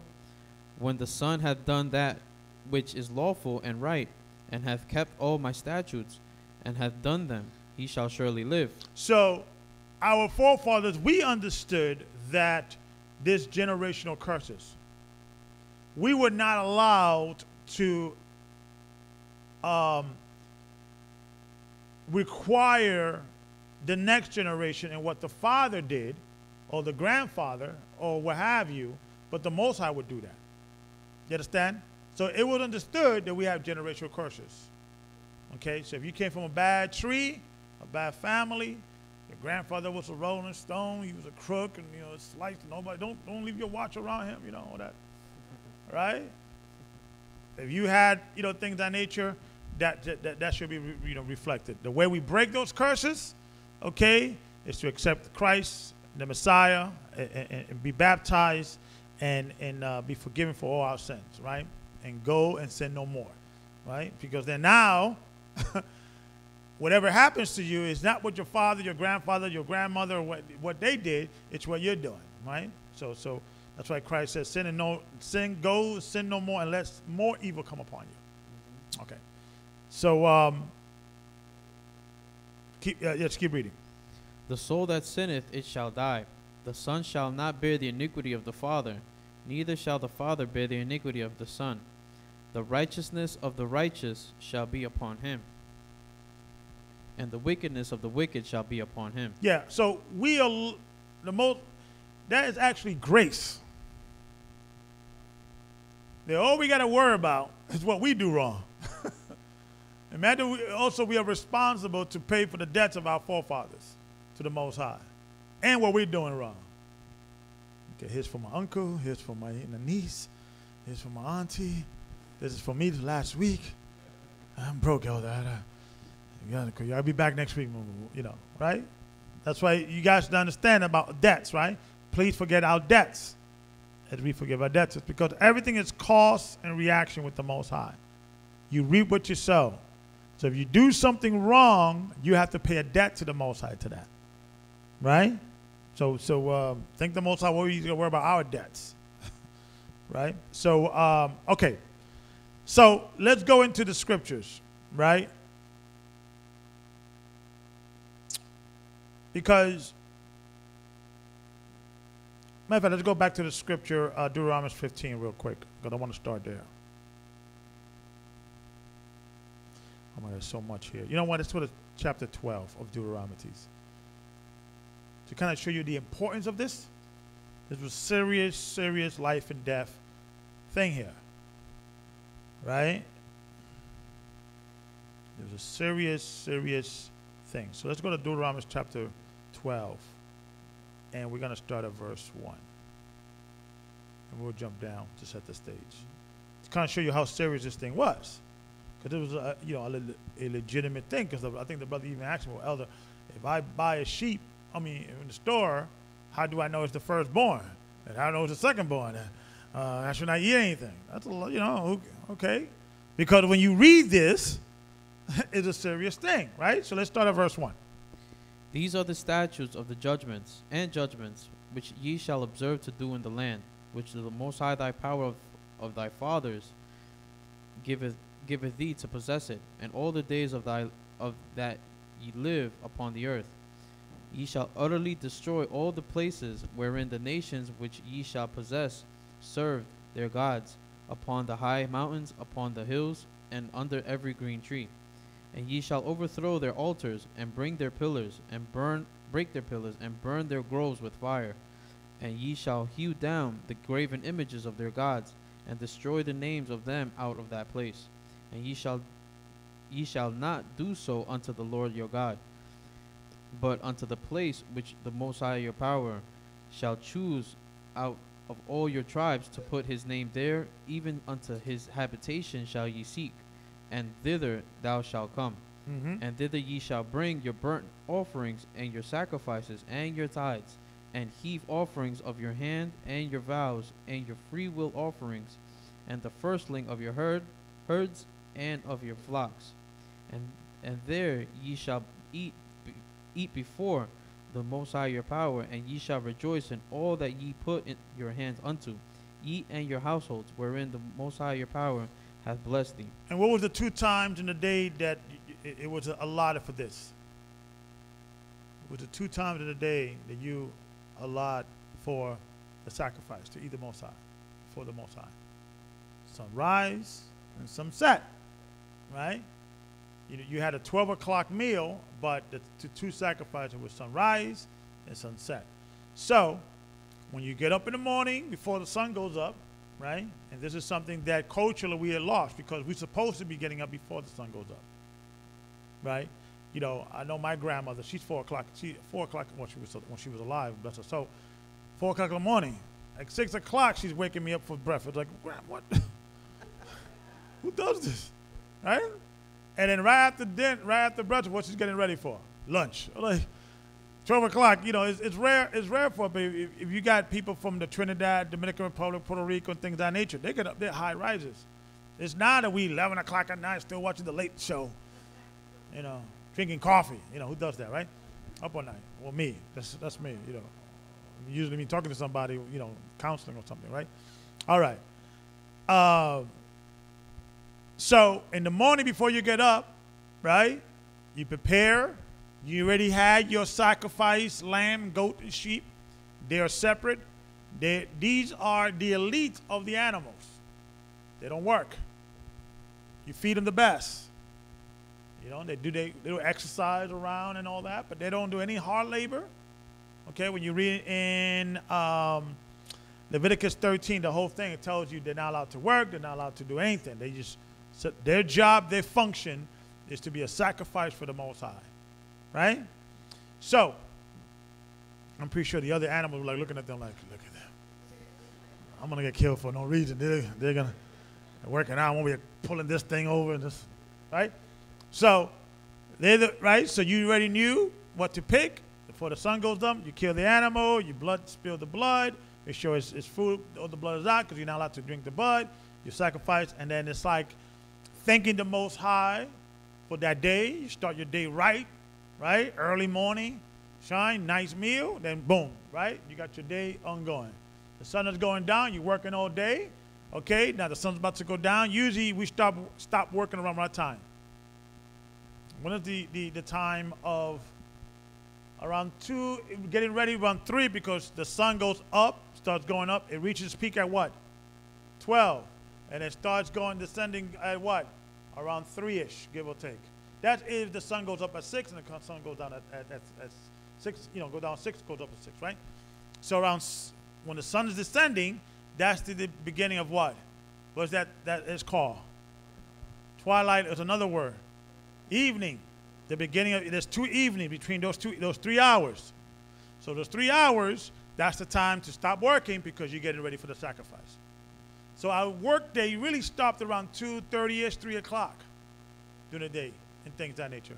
And the morning ends at 9. So from 6 to 9 is the sacrifice hour or time period. So from 9 to 3 is really when you work. You take a break around 12 noon, and then you keep working. And by 3, you stop and things of that nature, right? And it's going to be beautiful once we have our own situation and we could apply these work patterns and things of that nature and kind of go back to that. Because that's, we're the children and daughters of day. We're not in the dark. We're not supposed to be working at night. I got a shift from midnight to 8:30, and I sleep all day, and that's all demonic, right? So, right? Just imagine, you have to sacrifice your half asleep. I remember I used to be a bouncer. I had to be, work the next day. I'd be like standing, you start dozing off. Slap yourself, because you're up all night, right? You got to do double shift. Who does that, right? So that's kind of like the system how it used to work, right? But that system can only be applicable if we're what? We're self-sufficient, right? So to kind of understand that. We are slaves, folks. Don't forget that. We're still slaves. We're nice slaves. We could wear nice clothes. We're not getting whipped anymore. That's nice. We could, do little grievances if we don't like our manager. That's all nice. Human resources. But we're still slaves, okay, because we're not supposed to be working for other people. We're supposed to be working for the Most High. Other people are supposed to be working for us. Okay, that's a whole different conversation. Gotcha. Okay. So, let's continue reading. Verse 8. Ye shall not do it after all the things that we do here this day. Give me chapter and verse. Deuteronomy chapter 12, verse 8. Okay. Ye shall not do after all the things that we do here this day. Every man whatsoever is right in his own eyes. So we were not the only nation that had an altar. We're not the only nation, folks. What is that? Vibration. What's going on? Okay, vibrate. Okay, here we go. All right. Is that all right? Let's go. Yeah. Throw it in the water. It works. Then put it in rice, right? That's what you're supposed to do. Rice. So do it. Okay, here we go. All right. Okay, so our food and what we consume in our body was always associated with our God.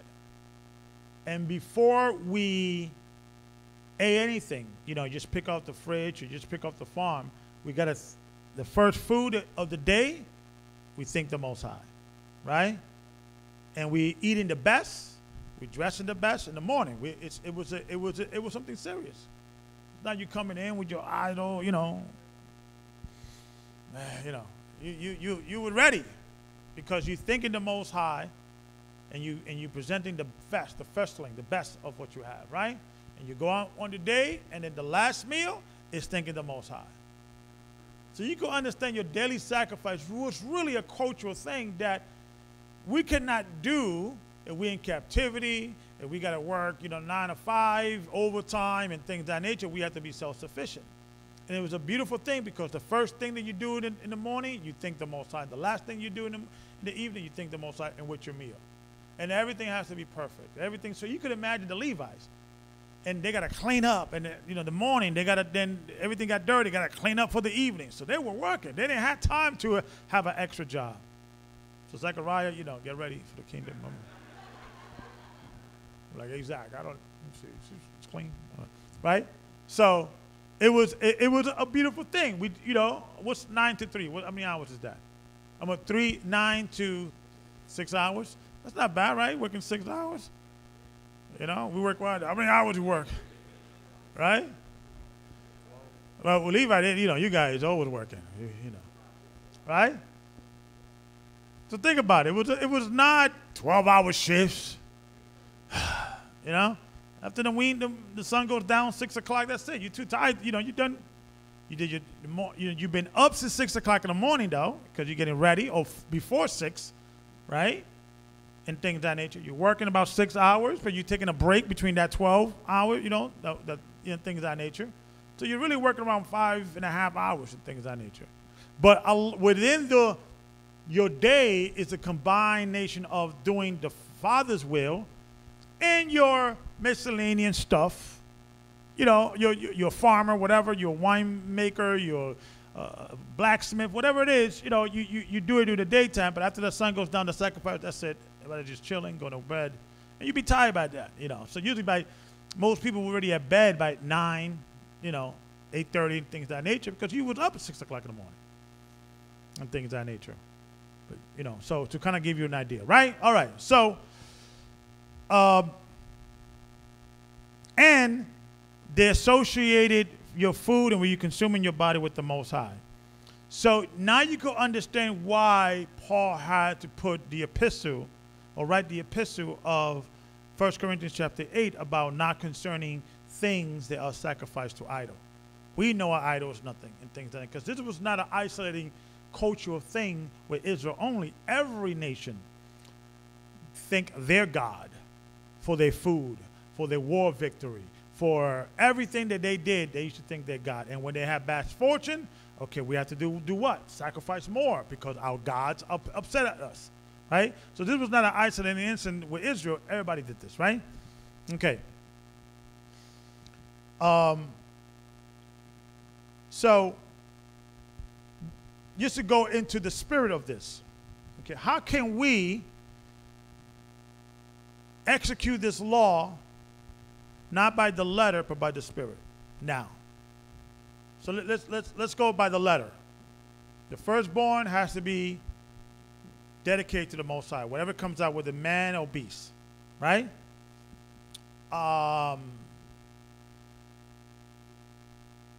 When you present your sacrifice, it cannot have any blemish, right? Any person that is crippled, blame out, you know, eyes missing, right, is disqualified. That's the letter. What is the spirit now?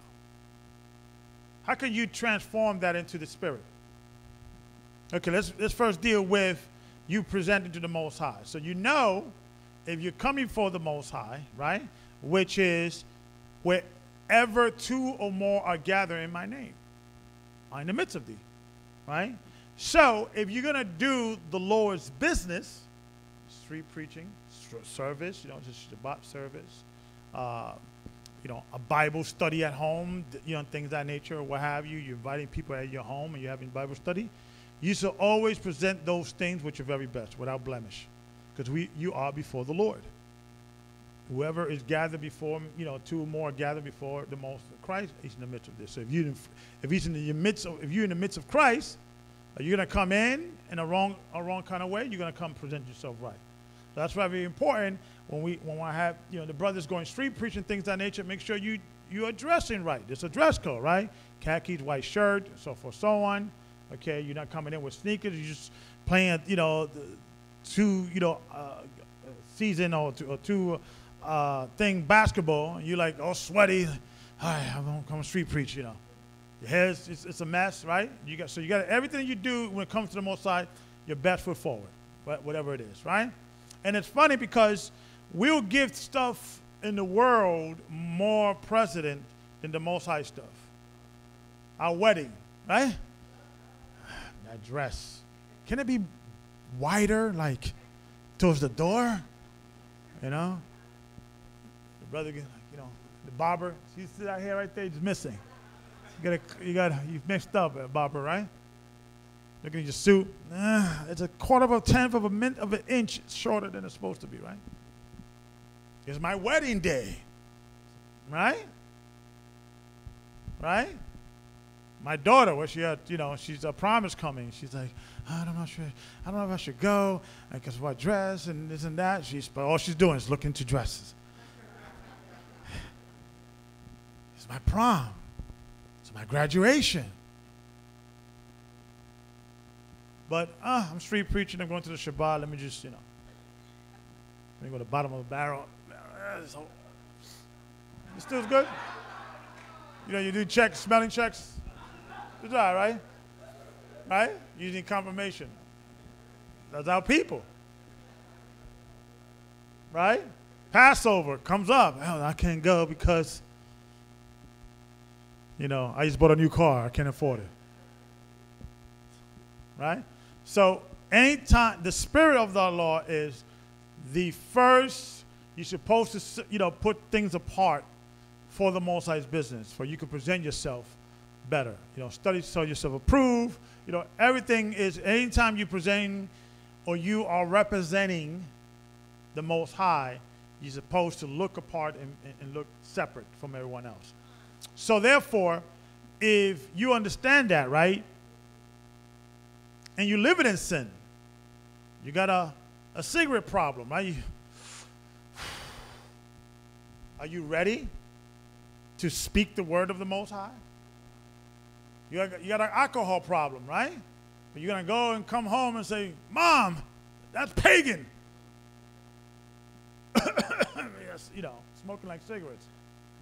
Are you not as much as this defiled as the bastard, or as the one who is a Moabite or Amalekite? Are you not defiled? So that's the spirit of that law. That's why I tell people, when you come into this walk with the understanding that we don't follow Christmas and Easter, the many things traditionally most people follow today, we don't do. You have to present this truth as a positive, not as a negative, because the first impression is always the best.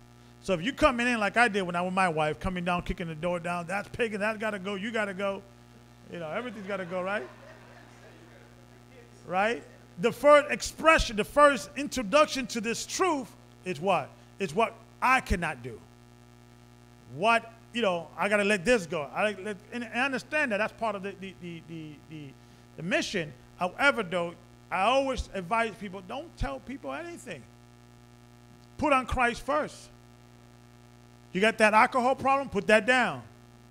So then if your wife always is upset at you because you come home every Friday night drunk after work, or half the paycheck is gone, right? Or your husband is upset because you're out with the girls again, right? And you start changing those things, and then they'll start asking you, honey, I know you changed. Obviously for the better. I notice you're not drinking as much. I don't see the cigarettes around here. What's going on? What's going on with you? What's going on? You start, So then the first time of this truth is the equivalent of, okay, I cannot go and serve this, I cannot, sacrifice this lamb because I'm impure. Let me get pure first. Now I could sacrifice. The same thing. So now when they first are introduced to this truth, is a positive. So then when you're telling them about, okay, I don't celebrate, oh, by the way, Mom, honey, this year, I know we go every year to Christmas, you're reunion with your family. I can't do that. What? But at least they got a positive. All right, at least he's not an alcoholic anymore. All right, I could maybe, all right, I'm getting something out of it. But if everything, you're still an alcoholic, you're still smoking with cigarettes, but now I can't celebrate Christmas either, good Lord, what's the benefit of this church? Right? So just that's kind of like be the spirit of this thing, right? Present your body as a living sacrifice. We all know those scriptures, right? Hebrews 12, right? Okay, so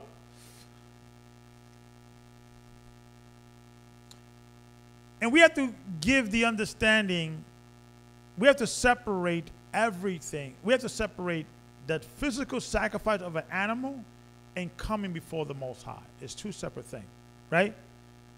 The first, it comes before the Most High. So clearly you're not sacrificing, you're not killing a wine, you're not, if you're, whatever you're, that's not something. So the sacrifice is one thing, and you presenting the best of the Most High is another thing, right? We have to separate those things because people sometimes merge these two together as it's only talking about animal sacrifice. because animal sacrifice was not something the Most High really require of us or really want of us. Let's go to Isaiah. Excuse me, not Isaiah, Jeremiah.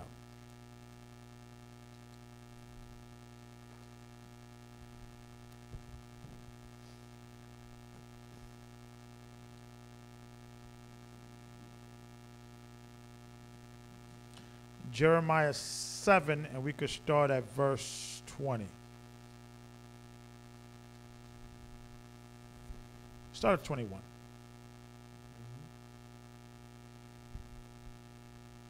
Jeremiah Matter of fact, start at 20.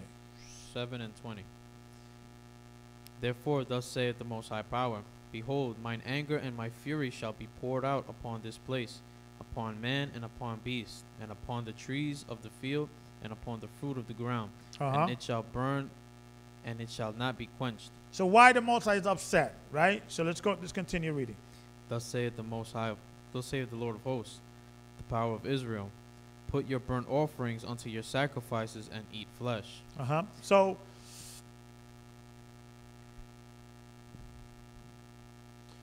we began to look at the letter of the law and not the spirit of the first, your best, and your first belongs to me. So we took the culture of eating in the morning, the sacrifice before the Most High, and eating at evening before the Most High as righteousness. And it was really a benefit. I mean, oh boy, so much sacrifice. We got to eat the best lamb. We got to eat it here in this nice place. Oh, I'm doing so much for God, right? So he was upset because we were doing that. We thinking that's what was sufficient, right? Let's read it. Verse 22. For I spake not unto your fathers, nor commanded them in the day that I brought them out of the land of Egypt, concerning burnt offerings or sacrifices. But this thing commanded I them, saying, So there is a group out there, there's many Israelites or some Messianic churches out there that are either vegan and part of their doctrine is that all the scriptures dealing with sacrifice were inserted in the scriptures, and it was never part of the original doctrine of God. Okay? And you may see this a Canadian group in Canada. They believe that. And this goes back to the back in the days. I'm going to just read a quick, the Essenes, right? Because there were different sects of the Essenes that believe this, right? Let's go. This is the Essenes in the Wikipedia to kind of give you, and you may come across this, right? And they'll use this scripture as evidence.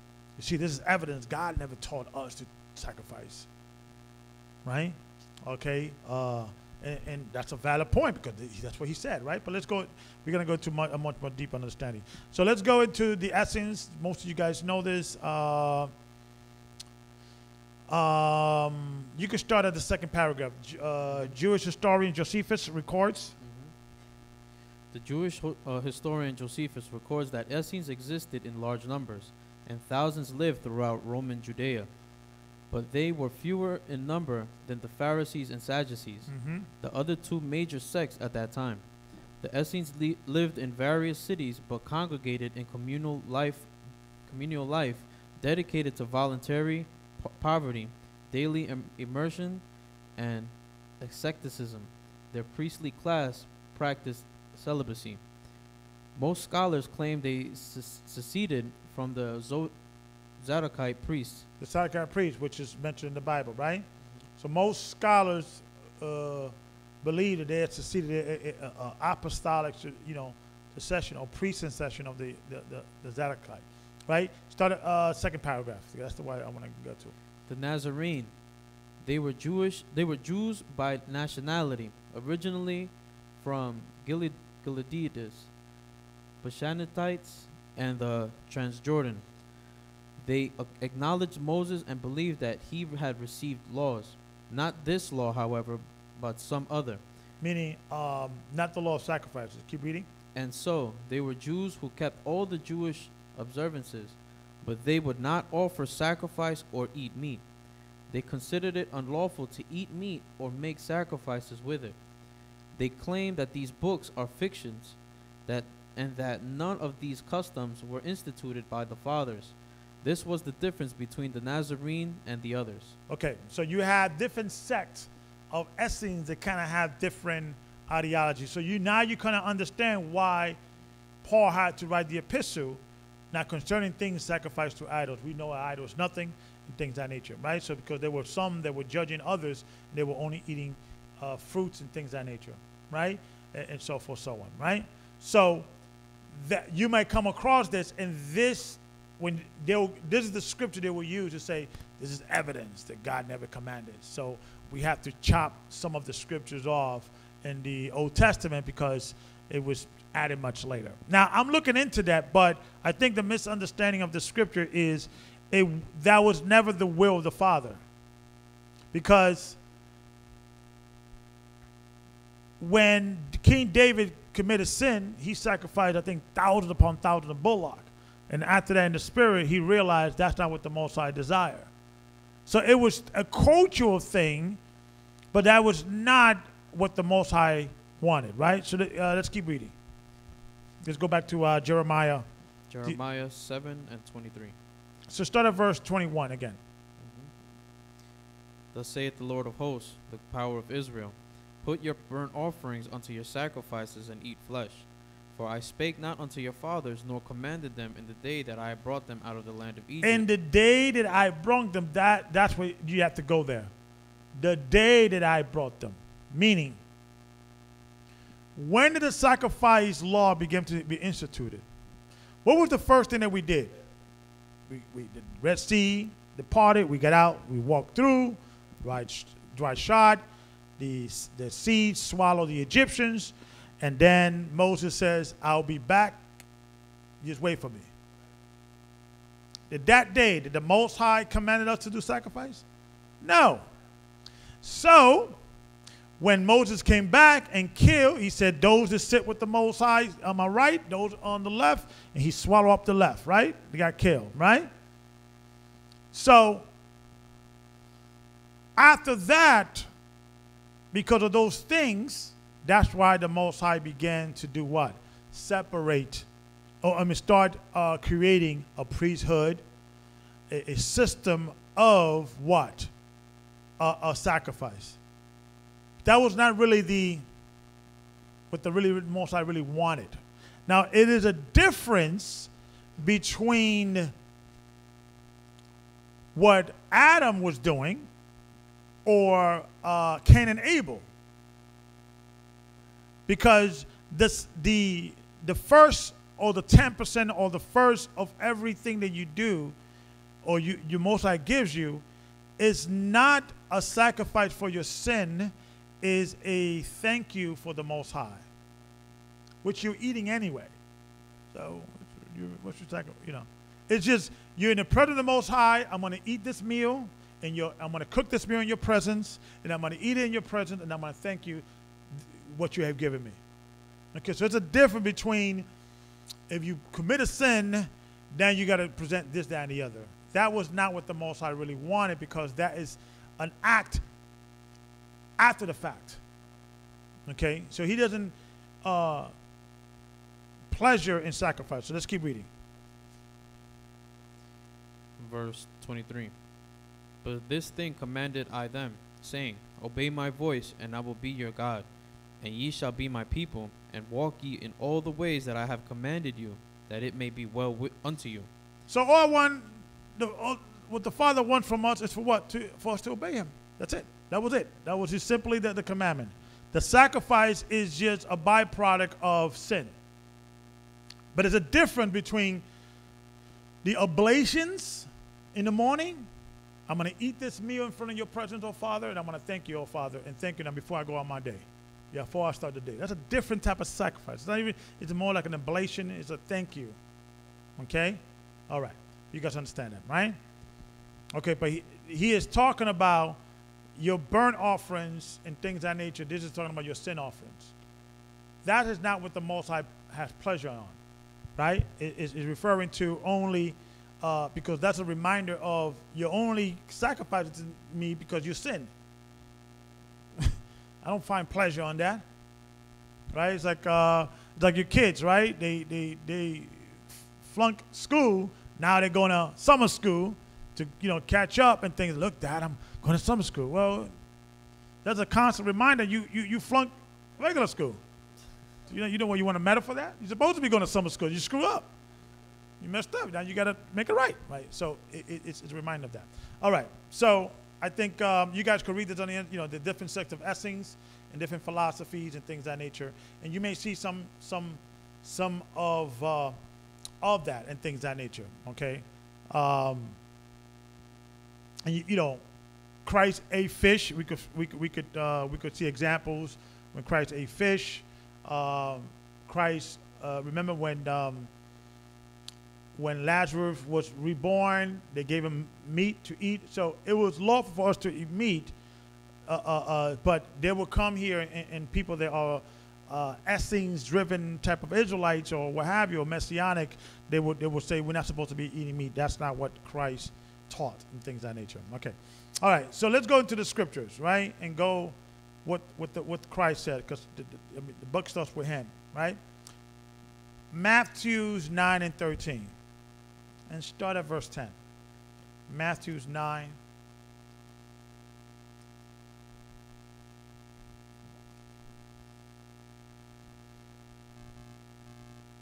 Start at verse 9. 9 and 9. Matthew 9 and 9. And as Yeshua passed forth from thence, he saw a man named Matthew sitting at the receipt of custom. And he saith unto him, Follow me. And he arose and followed him. And it came to pass, as Yeshua sat at meat in the house, behold, many publicans and sinners came and sat down with him and his disciples. And when the Pharisees saw it, they said unto his disciples, Why eateth your master with publicans and sinners? But when Yeshua heard that, he said unto them, They that be whole need not a physician, but they that are sick. But go ye and learn what that meaneth.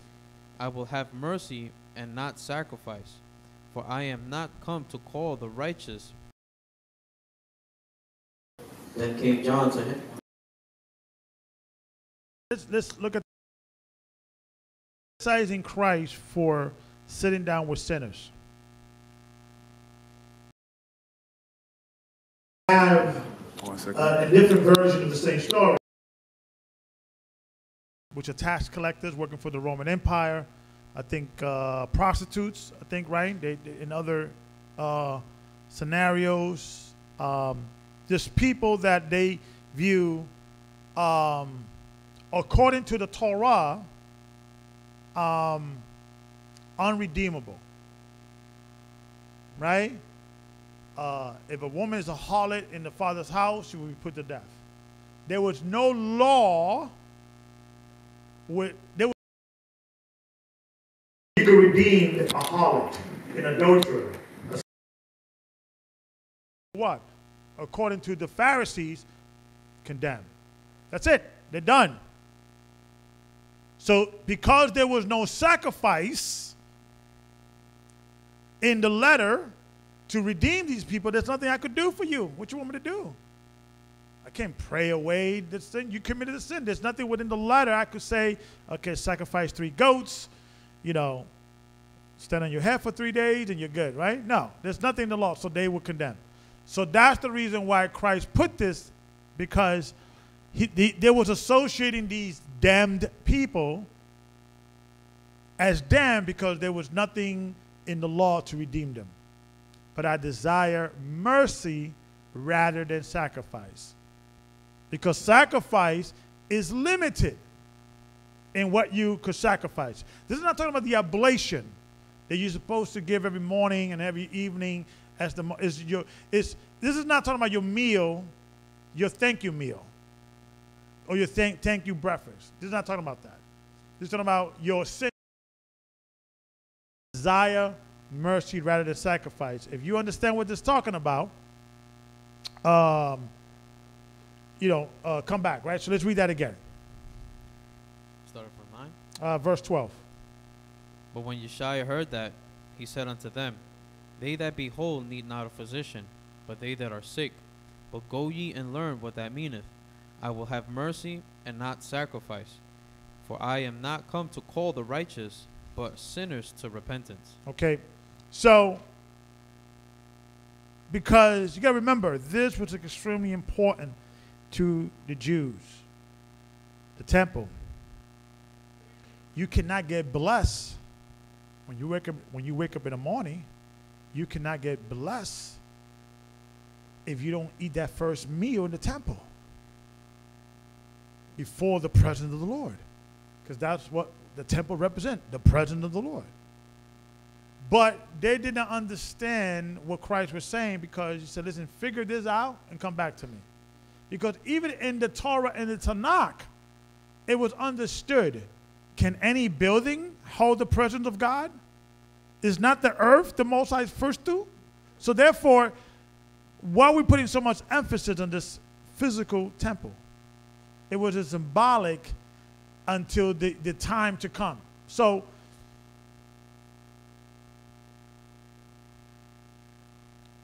when you go to this understanding or the misunderstanding of when the Most High said, yes, you will eat you would come and in the presence of the Most High, and you will give your oblations and you will receive blessings and things of that nature. That is true, right? And when Christ comes back, we could find a plethora of scriptures that every Gentile must come up year to year and serve the king. And if they don't serve the king that year, no rain, right? In Zechariah, you can read that. So both of them are true, but within the writings, the Tanakh and the Torah, it was always understood that the Most High cannot be held in a building. It was symbolic. Now, in the kingdom, when Christ comes down, when John the Revelator saw New Jerusalem come down, then the true tabernacle of God will dwell with men. So the old tabernacle was only a what? A similitude, a symbolic gesture. Right? Okay. Because really, we in the presence of the Most High, we by the foot. Because the earth is what? His footstool. So we're always in the presence of the Most High. If two more and gather in my name, I'm in the presence of thee, right? Or by his feet, right? Where we're supposed to be, right? By his foot, right? Okay.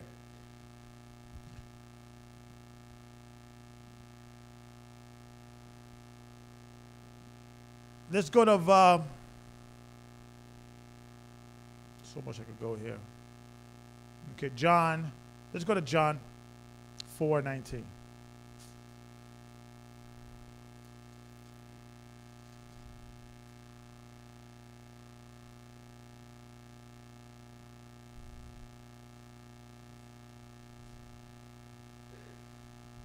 We got a few more scripture. We ended there. John 4:19. The woman saith unto him, Sir, I perceive that thou art a prophet. Our fathers worship in this mountain, and ye say that in Jerusalem is a place where men ought to worship.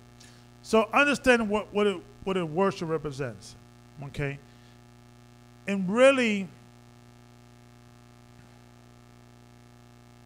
the sin offering was really not the main thought dealing with the temple. Because the sin offering was only dealing with what? Sins that are done in what? Ignorance. Right? So you rarely saw a person sacrificing to the God of Israel for sin offering. The majority of the time, it was that morning and that evening. They had nothing to do with sin, but it would have to do with what? Thanksgiving. Thank you, Father. I'm eating this my first meal in your presence, and I'm eating my last meal in your presence. That was important. So sin was not necessarily associated with sacrifice in that context. But the Samaritan woman said, well, you guys said it's in Jerusalem, and we said it's in Samaria, right? So every morning the Samaritan used to get up, and thank their God, right? In the morning, they should thank their God too. And then the Jews should do the same. So Christ broke it down to her, right? So let's read. Verse 21. Yeshua saith unto her, Woman, believe me, the hour cometh, when ye shall neither in this mountain nor yet at Jerusalem worship the Father. Why? Because it was always understood that the temple was always symbolic. It was a symbolic gesture. It was not the true tabernacle of the Most High. Read. Ye worship, ye know not what. We know what we worship, for salvation is of the Jews. So we went to that lesson last few weeks back.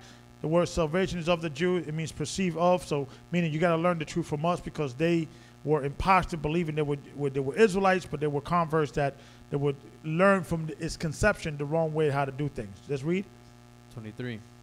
But the hour cometh, and now is, when the true worshipers shall worship the Father in spirit and in truth. And in spirit and in truth, read. For the Father seeketh such to worship him. Uh-huh. The Most High is a spirit, and they that worship him must worship him in spirit and in truth. And in truth, right? So, keep reading. The woman saith unto him, I know that a Messiah cometh, which is called Christ. When he is come, he will tell us all things. Yeshua saith unto her, I that speak unto thee am he. Yeah, I'm the Messiah you guys were waiting for. Right? Okay. So, let's go to Hebrews chapter 7 and 21. Hebrews 7 and 21.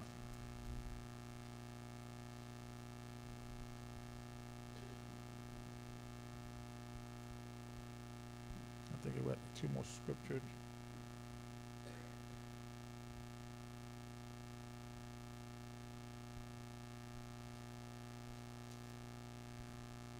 Hebrews 7 and 21. For those priests were made without an oath, but this was an oath by him that said unto him, The Lord swear, and will not repent. Thou art a priest forever after the order of Melchizedek. By so much was Yeshua made a surety for of a better testament. And they truly were many priests, because they were not suffered to continue by reason of death. But this man, because he continueth ever, hath an unchangeable priesthood. Wherefore he is able also to save them to the uttermost that come unto the Most High by him, seeing he ever liveth to make intercession for them. For such an high priest became us, who is holy, harmless, undefiled, separate from sinners, and made higher than the heavens, who needeth not daily as those high priests to offer up sacrifice for his own sins. You see that? Your daily sacrifice. Because your meal was associated with your daily sacrifice. Right?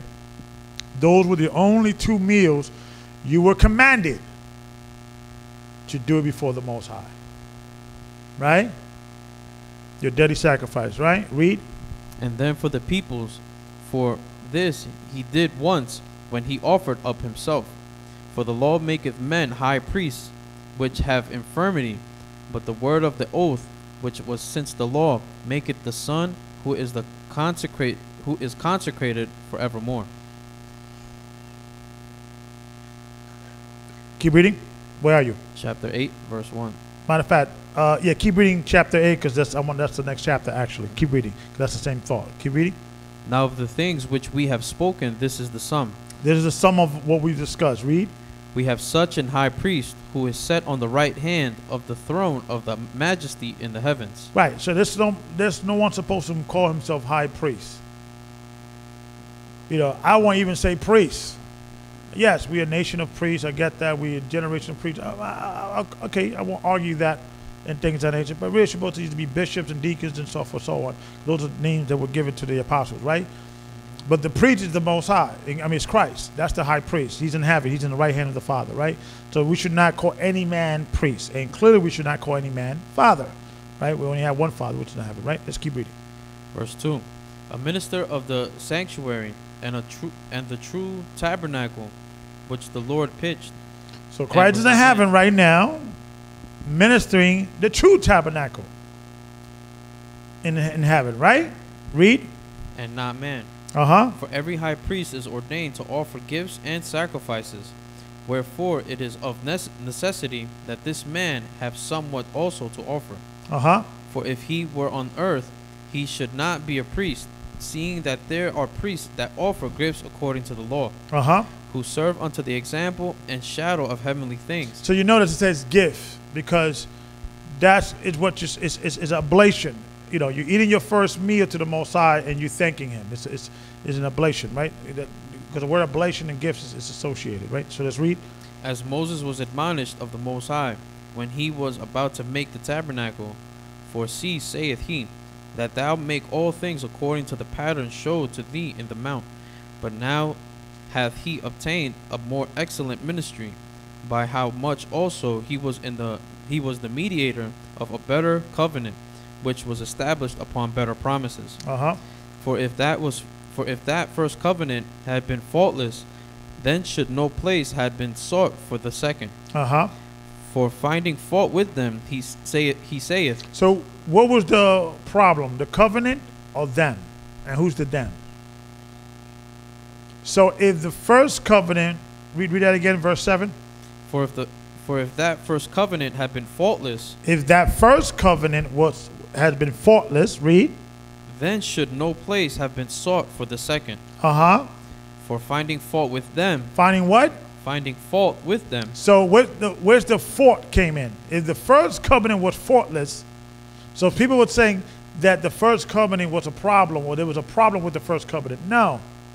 They found fault. They was the one to blame, not the covenant. Because the covenant is a two-party agreement. So the fault came by us, right? So the fault came by us, right? Read. For finding fault with them, he saith, Behold, the days come, saith the Lord, when I will make a new covenant with the house of Israel and with the house of Judah. Now that he made a new covenant because the first covenant was wrong or was, mistaken? No. Because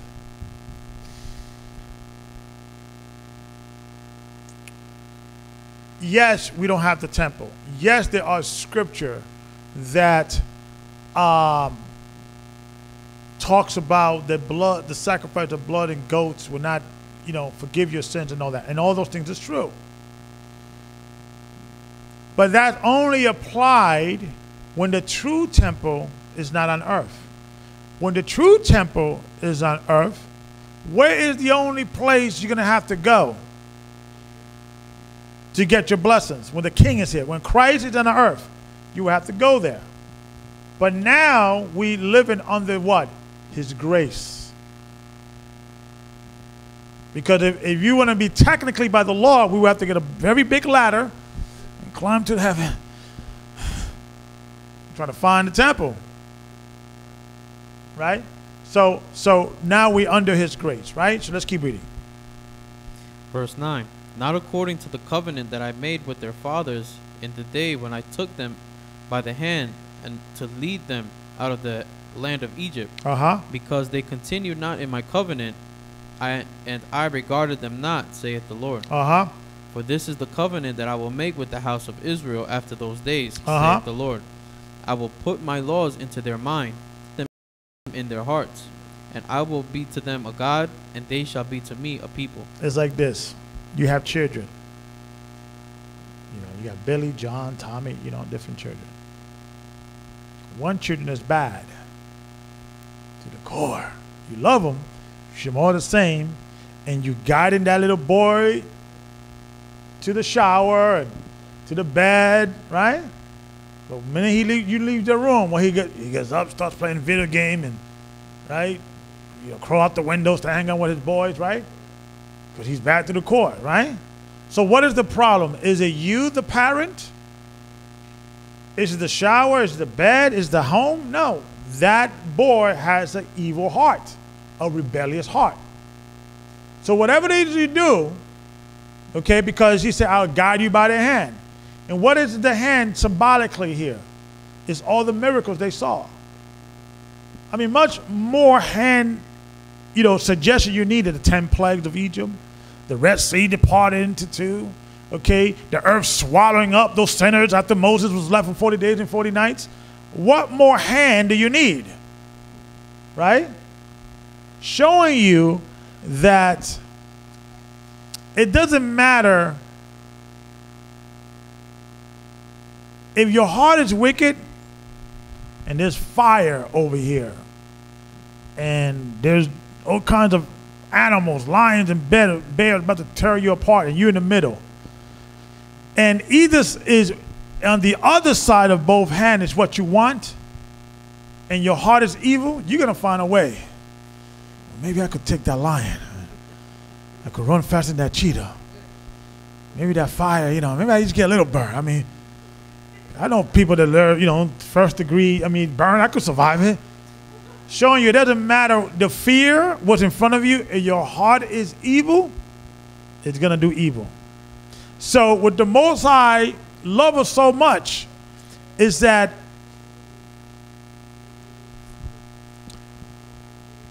okay, I have whipped you, I have punished you, I have, given you all the reasons why you should do good.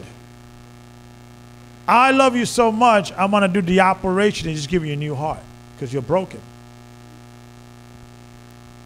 You understand? So the Most High loves us so much, instead of just, because after what, when you're a parent, you use the fear factor as a love factor, right? The whip. My grandma used to just walk around with the bell. Just is the right mom, grandma? Yeah, I'm chilling. Right? But why did she did that, right? She loved me. She loved her kids, right? And she used the fear factor as to keep us straight, right? The Most High said, this is not working. The bell is not working. I'm going to go, since I created you, I want to give you a new heart.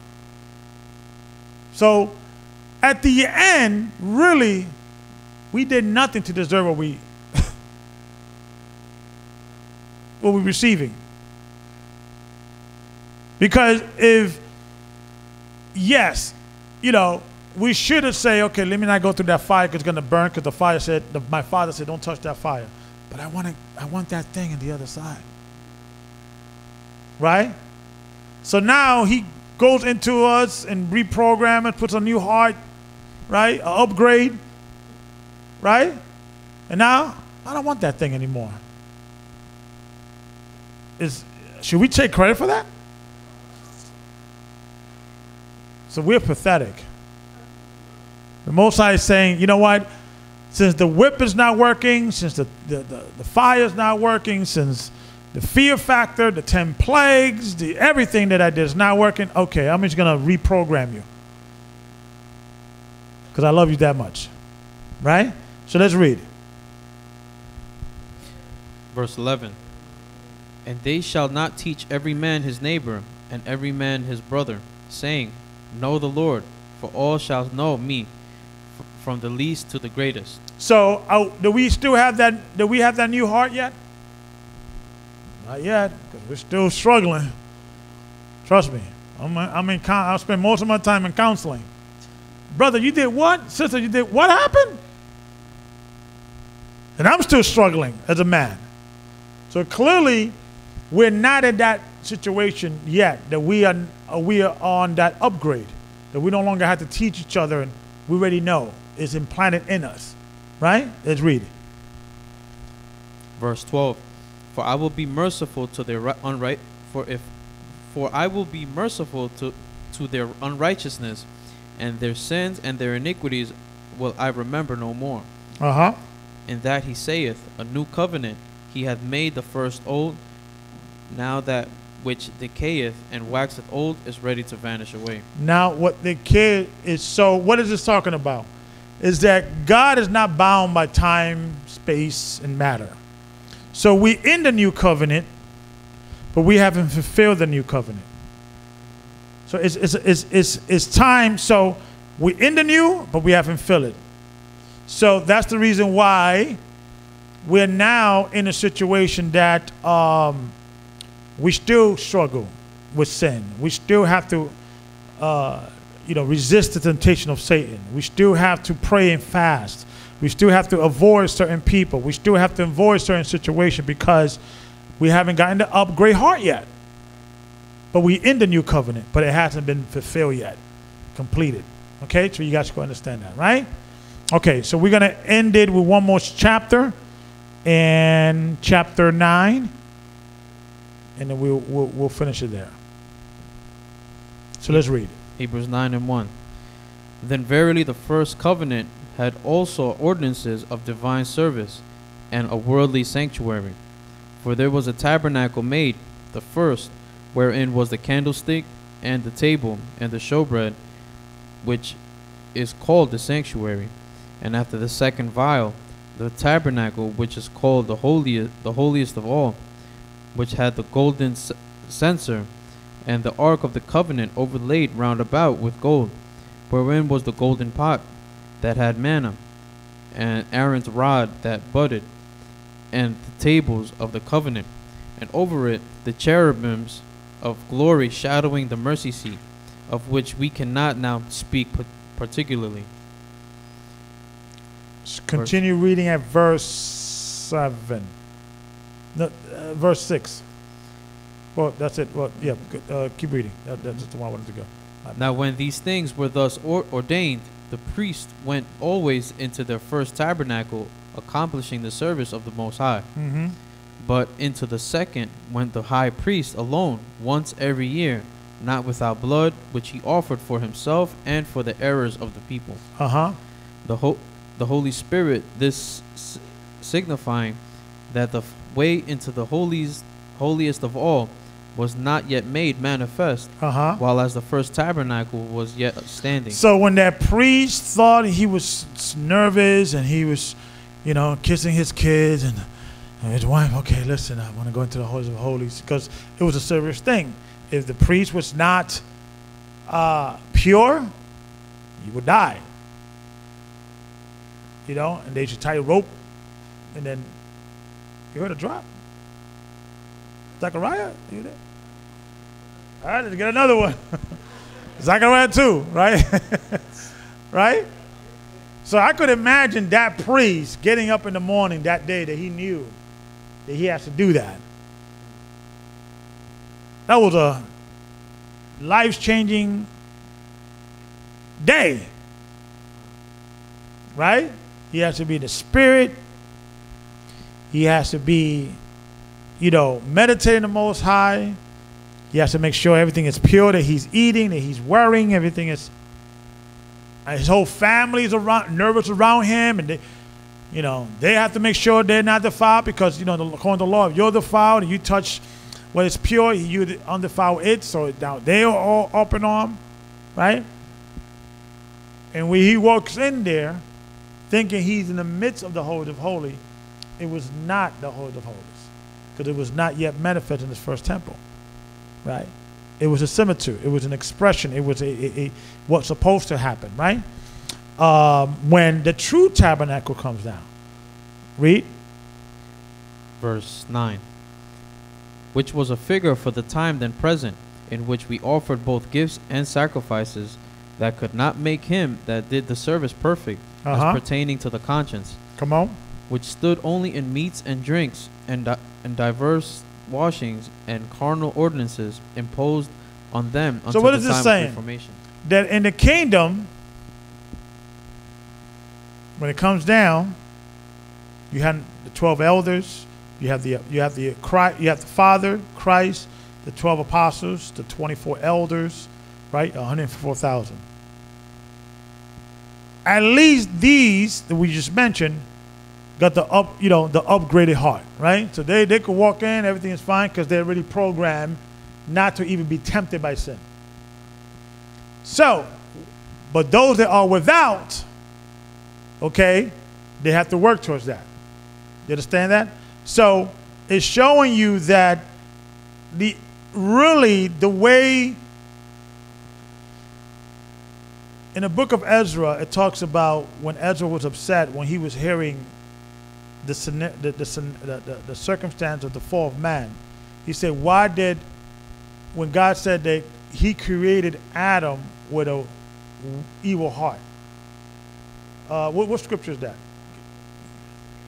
2nd Ezra. You got the Apocrypha with you? Check this out. The Father is he's a righteous practical joker. Because, okay, if the only way you could go into the temple, into the Holies of Holies, is with the upgrade heart, and we're going to read in the Apocrypha that God created Adam, give me the chapter and verse. 3 and 21. 20, 2nd Ezra in the Apocrypha. Right? Give me that real quick. 2nd Ezra chapter 3 verse 20. And yet tookest thou not away from them a wicked heart, that thy law might bring forth fruit in them. For the first Adam, bearing a wicked heart, transgressed, and was overcome, and so be all they that are born of him. So, Adam was not created from his conception with the upgrade heart. He was given a wicked heart. Go, son. Go be righteous. And you're trying to be righteous, and you can't. Now, why did the Most High did that? Okay. If he would have gave Adam the upgrade heart from the get-go,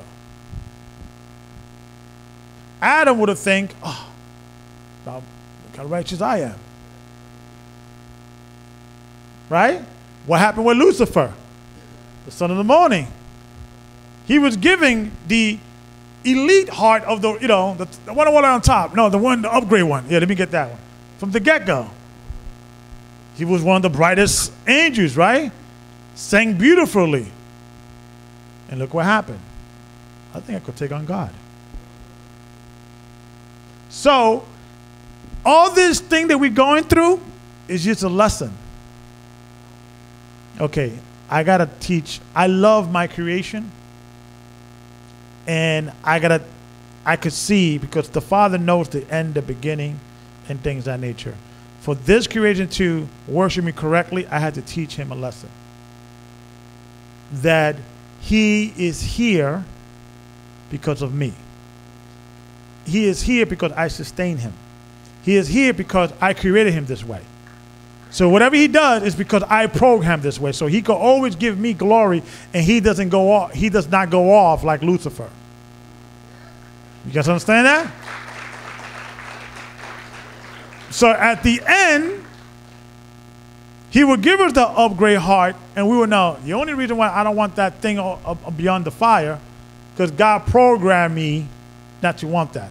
So let me give him all glory. So you see the spiritual sanctification of that morning meal and thanking the Most High, the first thing you do? It's not about me. You gave me this upgrade heart, so that's the reason why I don't want that thing over the fire. Matter of fact, take down the fire. Take down the beast. I'm not even going to it. I don't want to. Why? Because you, Father, you create me this way. Right? So that's in that? Okay. So let's go back to the scriptures. So let's continue reading. We're almost done. Hebrews 9, verse 11. But Christ, being come and high priest of good things to come, by a greater and more perfect tabernacle, not made with hands, that is to say, not of this building, neither by the blood of goats and calves, but by his own blood he entered in once into the holy place, having obtained eternal redemption for us. For if the blood of bulls and of goats and the ashes of an heifer, sprinkling the unclean, sanctified to the purifying of the flesh. Of the what? Of the flesh? Read. How much more shall the blood of Christ, who through the eternal Spirit offered himself without a spot to the Most High, purge your conscience from dead works to serve the living power? So your conscience, a new heart, is associated, because it doesn't matter whether you could because of your spirit, you could for that time and period be pure in heart, but it's like holding a weight above And you could do it for, few seconds, few minutes, but after a while, you're going to drop that weight, right? But if you have a new heart, a new flesh, right, that is not wicked to the core, is not subject to God, and neither can be, you don't have to, all right, I'm good now, right? And he leaves the holies of holies, all right, I did it. But the rest of the day and things that you can't hold that weight all the rest of the day. You understand? So if the Most High gives you a new heart, it's not a struggle to do good. That's why it says that the sacrifice does not clear the conscience. So now,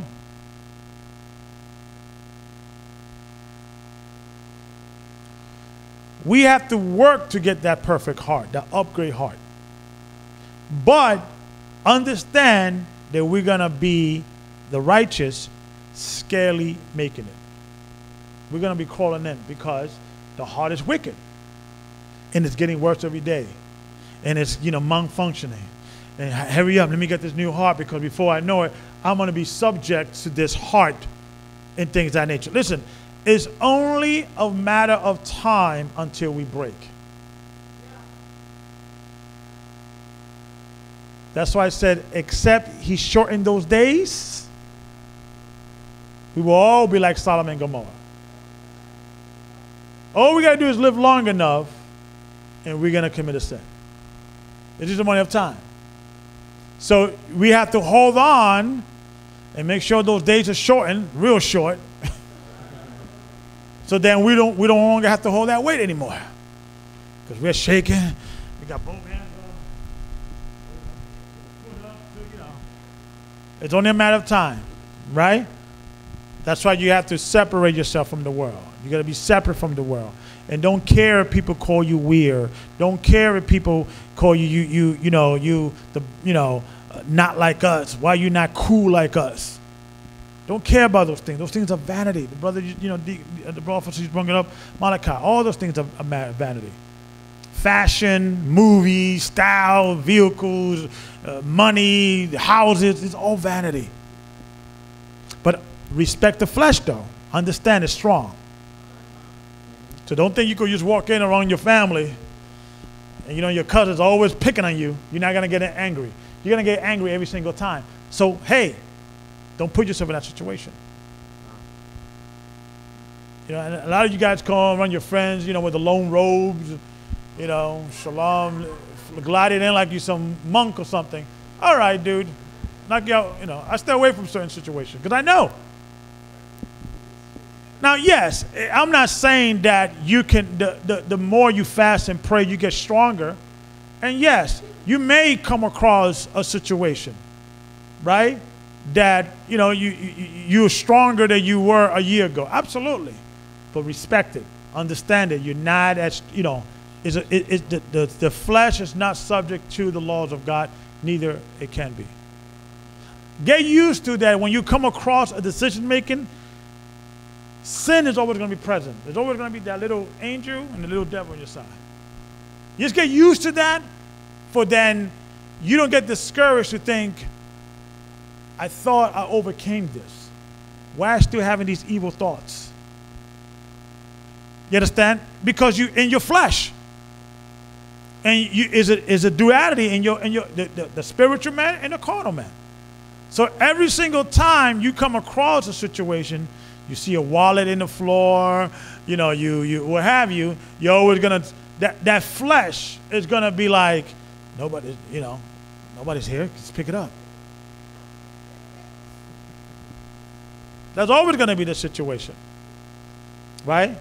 And especially when you're in a leadership position or people looking towards you, whether it be a husband, you got a family, or whether you be, whatever it is, you're in a position of authority, you got to even check that more, because that thing's still present. You think just because I'm an elder, I see a wallet in the floor and things of that nature, yeah, I'm going to pick it up. And I think I overcame that, by now and things of that nature. But I do not underestimate the ability that if I'm in the wrong situation, yeah, I'll be up here. Okay, congregation, I have to step down.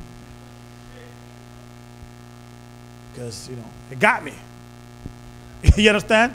So I avoid certain situations, okay?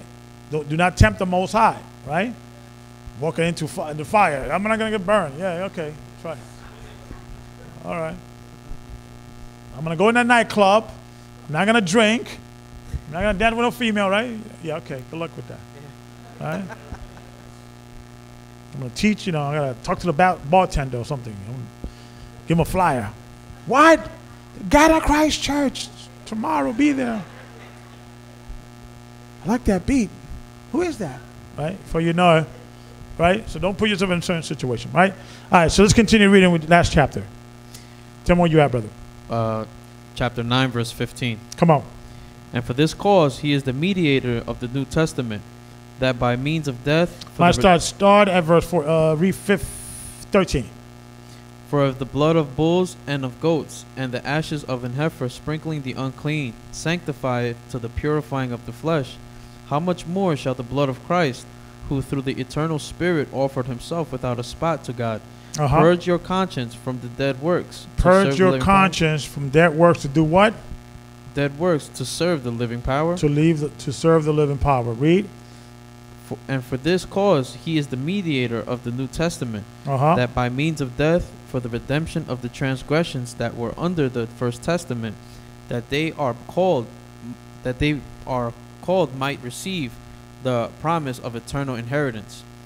For where a testament is, there must also of necessity be the death of the tester. Okay, so hold that. Jump down to chapter 10, verse 1. Chapter 10, verse 26. That's the one I'm looking for. For if we sin, matter of fact, so much in here, man. Verse 16. We'll jump to the 19. Chapter 10, verse 16. This is the covenant that I will make with them after those days, saith the Lord. I will put my laws into their hearts, and in their minds will I write them. And their sins. Reprogram our DNA. Why do you think in this society they focus on DNA and changing their makeup and things of that nature? That's the reason why I tell parents, do not vaccinate your children.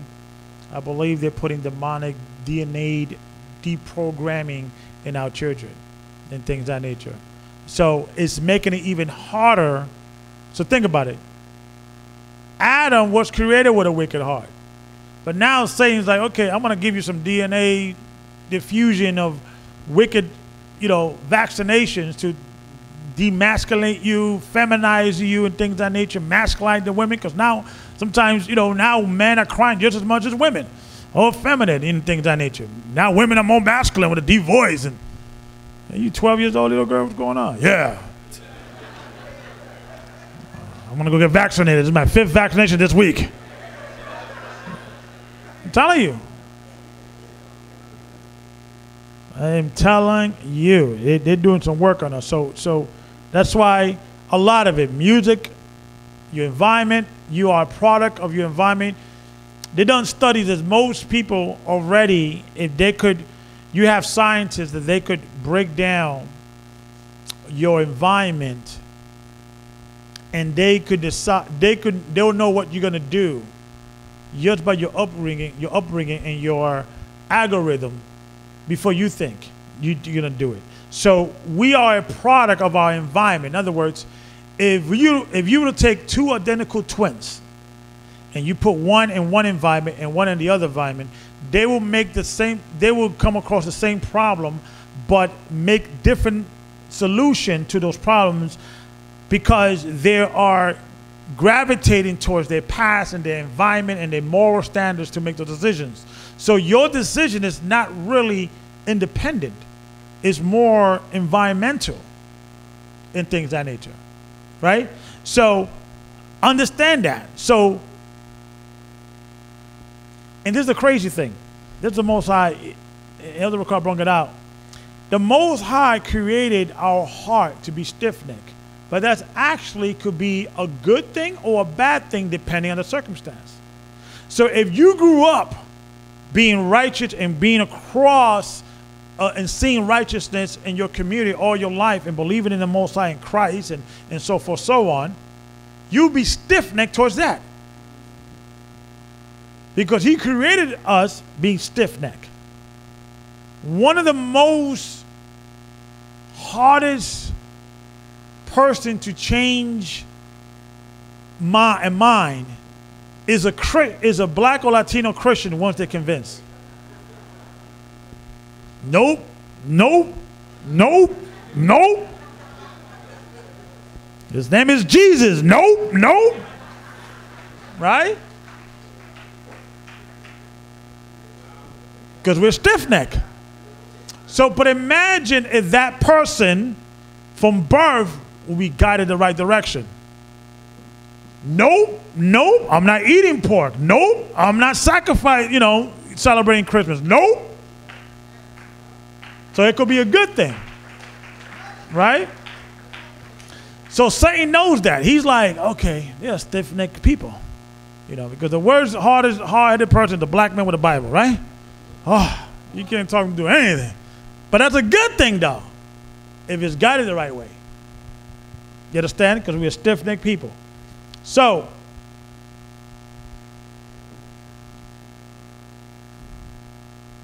that's a whole different lesson. I could do, that's a whole different discussion. But go ahead. All right, let's keep reading. Hebrews 10 and 17.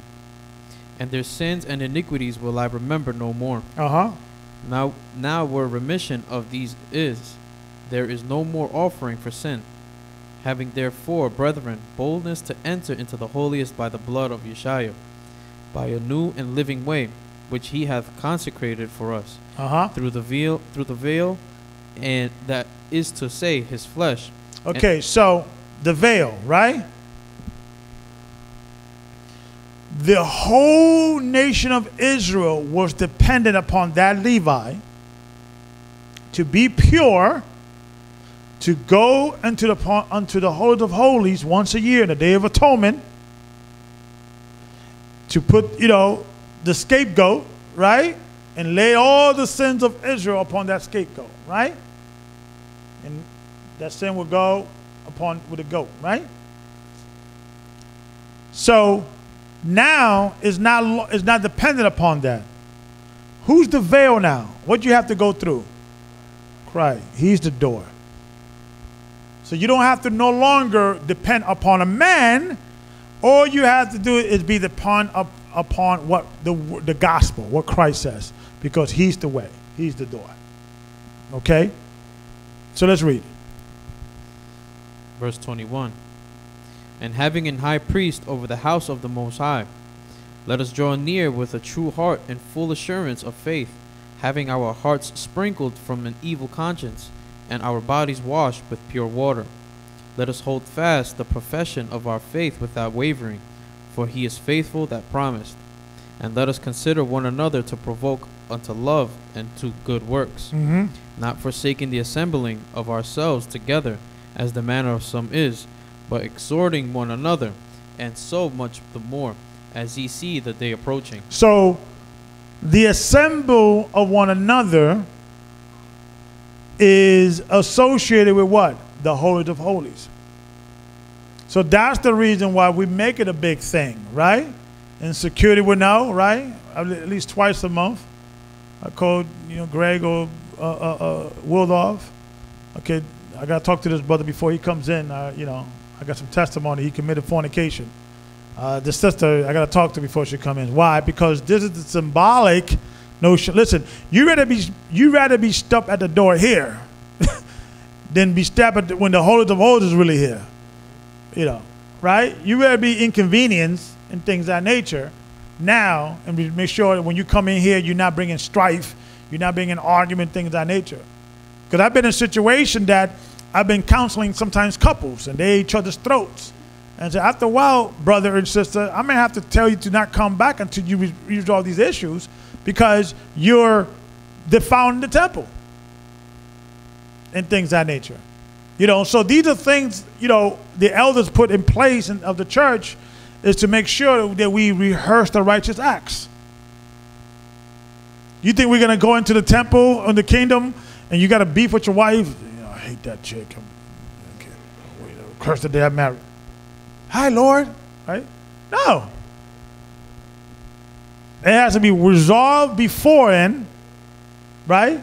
And think about it. Look what is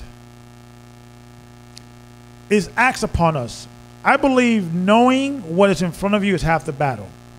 We are asked, there is no fire. There is no crocodiles and lions on both sides. Our heart is inherently wicked to go and to get that sin. And we are asking to not go on your left or on your right, but go straight, right?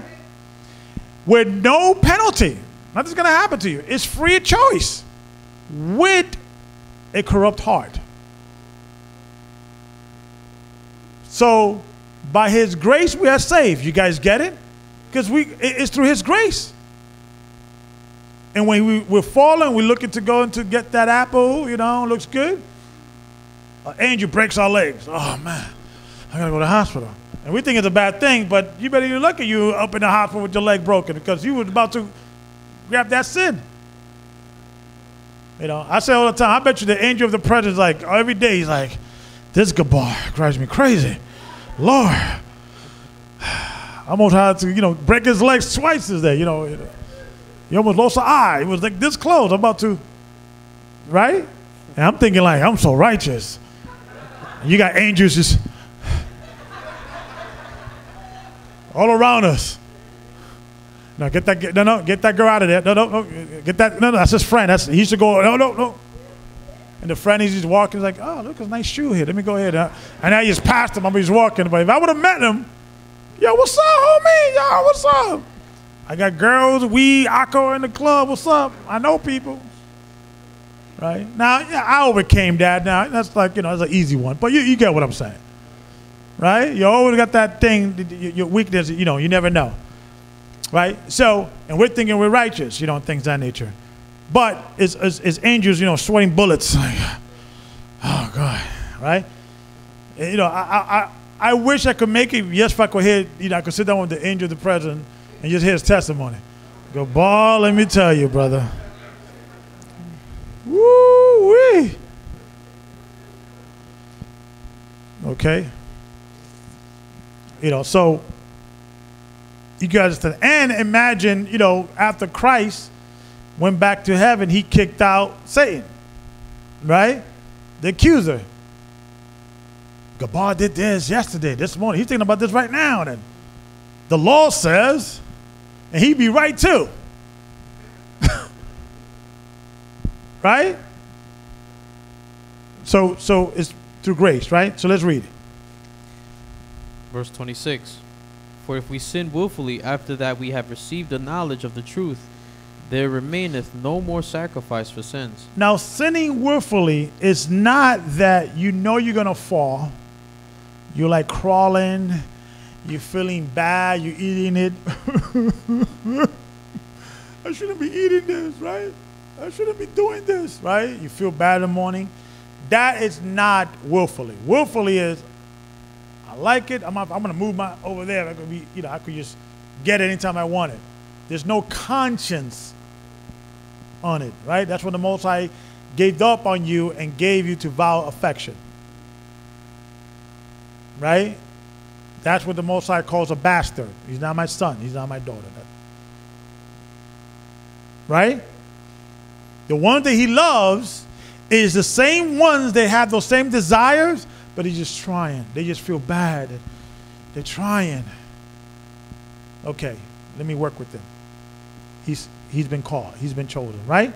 So there's no difference between, I think in the Apocrypha talks about that there's no difference between that much of a sinner and even a righteous man. There's not that much difference.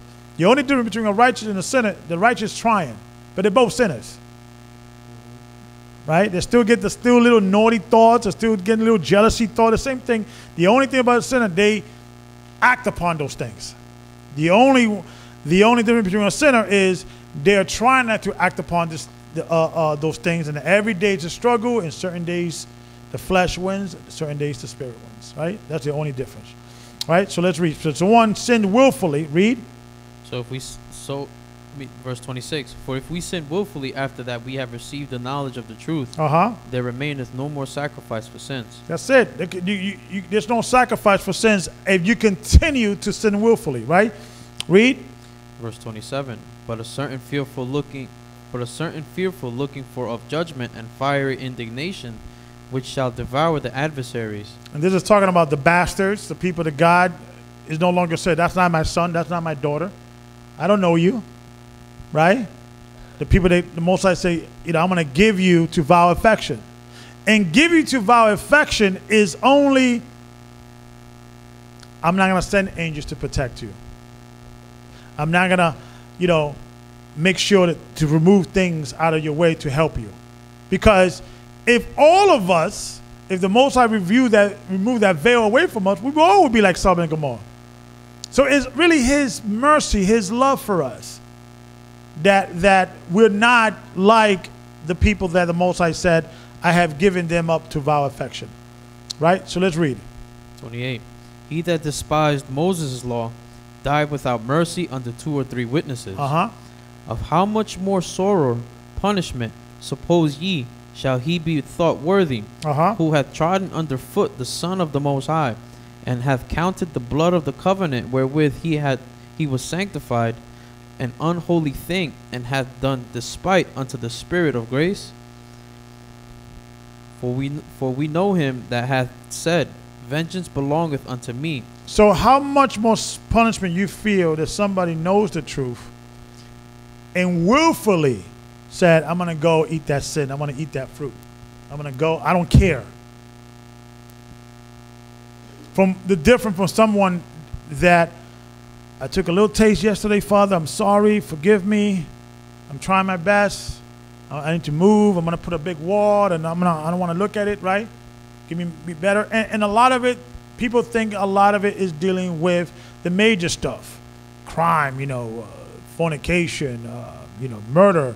But we all talk about this time. A lot of times it's dealing with what people consider to be small: jealousy, envy, bad temper, not able to forgive other people. That's a demon too, right? You still hold on things that happened 10 years ago, and you're still thinking about it. You still don't like them and things of that nature. You can't let it go, right? That's a demon too, and things of that nature. And then you got people like that too, that in your family, they're nice people. They're not murderers. They're faithful husbands and wives, but they can't forgive their sister for something they did 10 years ago. They don't go to family, reunion because she did this, right? That person is as much as going to end up in hell as the fornicator, as the murderer. So that's the reason why Satan doesn't attack you with the lust of murderers and the lust of other things, because even the greatest addictive person knows when to stop and where. Yes, I smoke weed every day, but I just don't do it at work. I smoke heroin every day. I just don't do it at work. So think about it. They are valuing a paycheck or a status symbol in society, and they are disciplining themselves to just do it in secret or not in front of their employer because they don't want to get fired. So, to use that as an example, is the Most High is telling us, okay, you're the situation that you want to sin, and you say you cannot stop, but you can stop for your boss, right?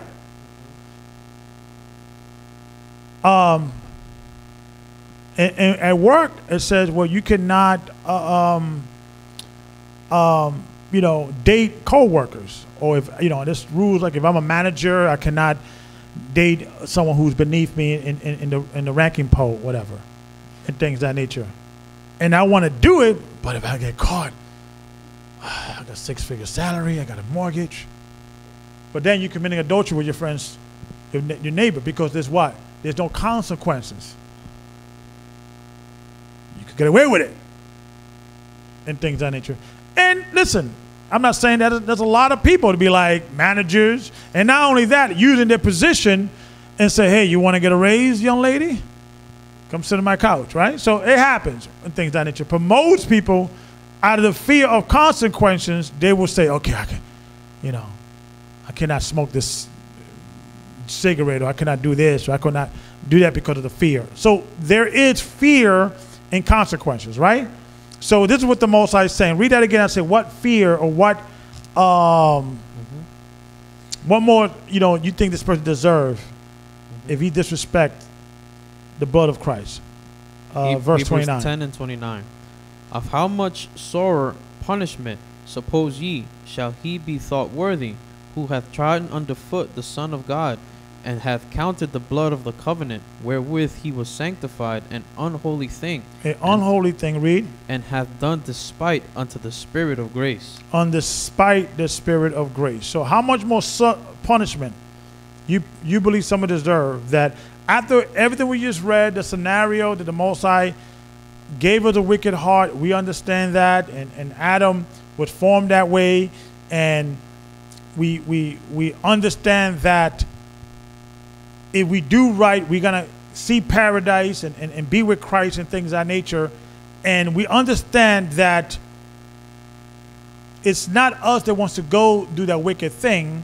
It's our flesh, and our spirit wants to do the right thing. Once we understand all that, and we willfully sin, not struggling sinning, meaning that the flesh won yesterday, but today you're going to do better. And things. I'm not talking about that. I'm talking about the flesh is winning every day. The flesh has a heavyweight championship title champion. He won, you knocked out. And he's, right? It's not even a fight anymore, right? I'm not talking about that. I'm talking about someone, they're struggling. How much more punishment you think they deserve if they just let go and willfully sin, right? Read. Verse 30. For we know him that hath said, vengeance belongeth unto me, I will recompense, saith the Lord. And again, the Lord shall judge his people. It is a fearful thing to fall into the hands of the living God. It is a fearful thing to fall upon the hands of the living God. Keep reading.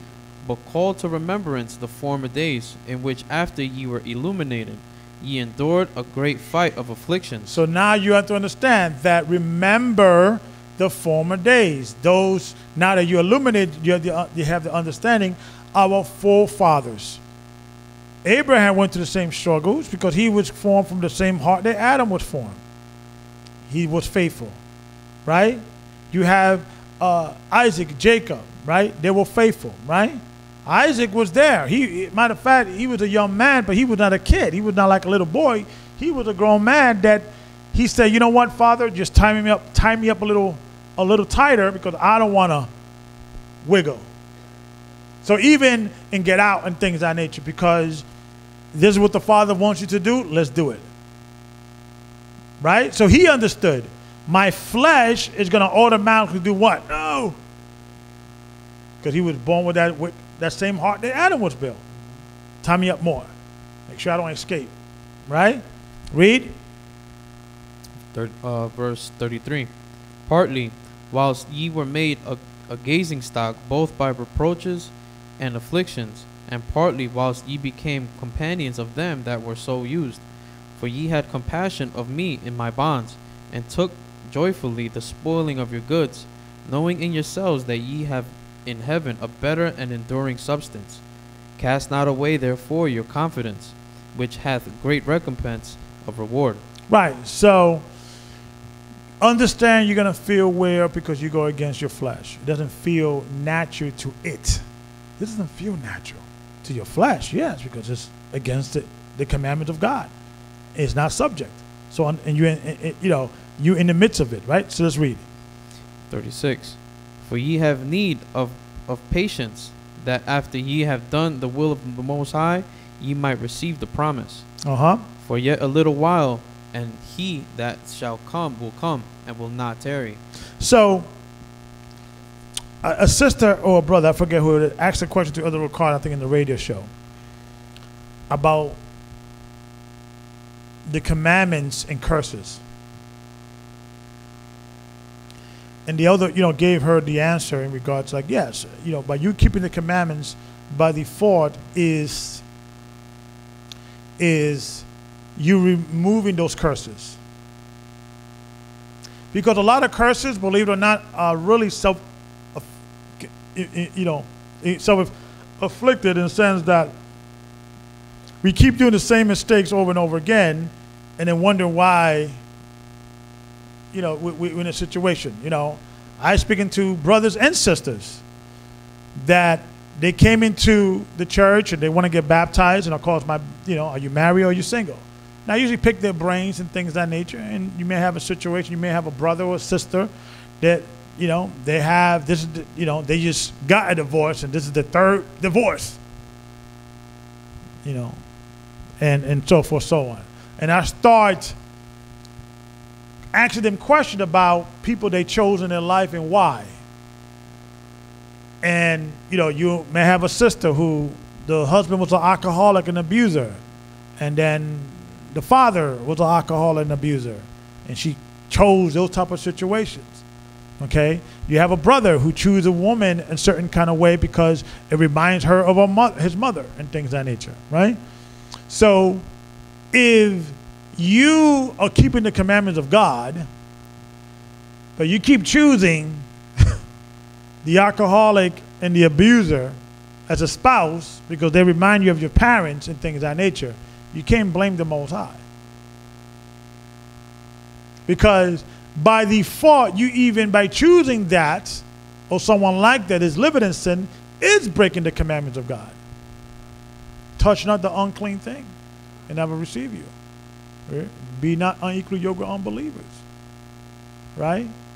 So, so sometimes it's so afflicted, and we wondering why God is doing this to us. But but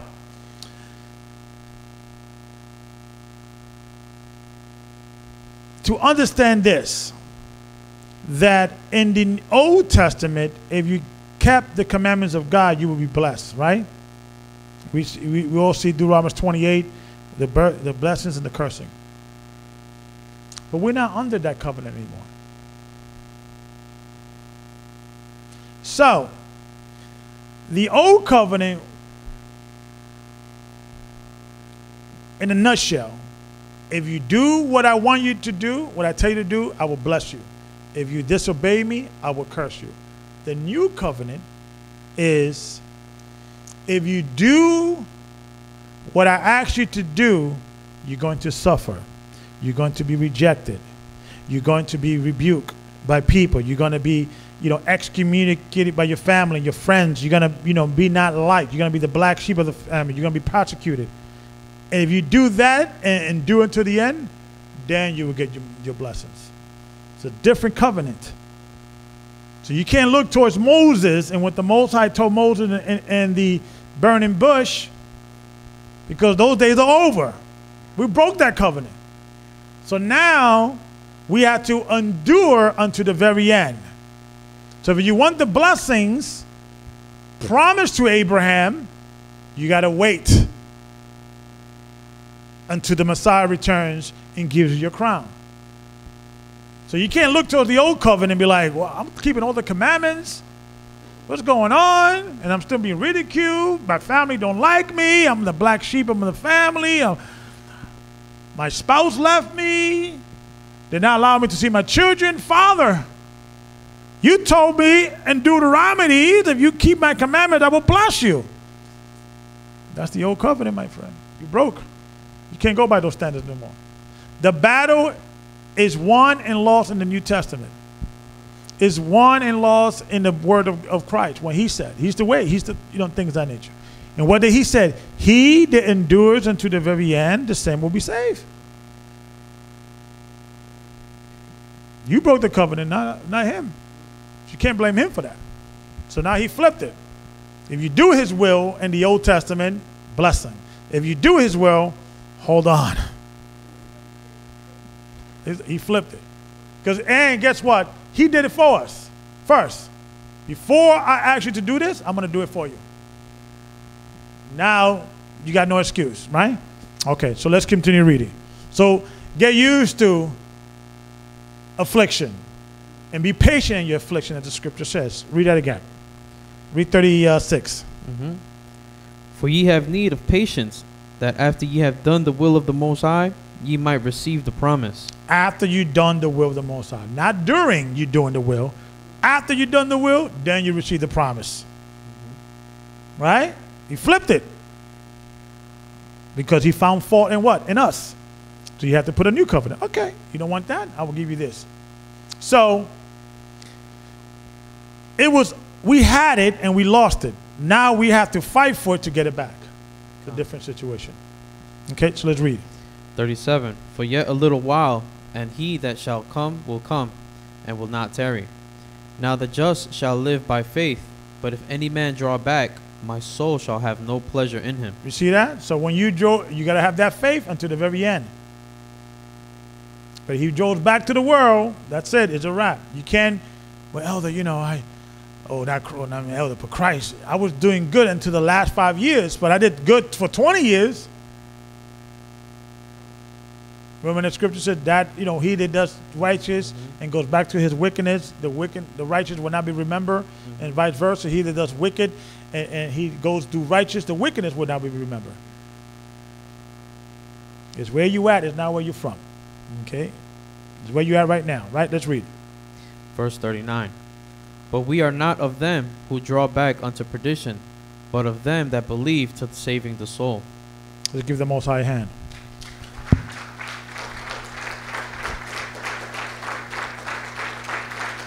Oh, praise to the Most High.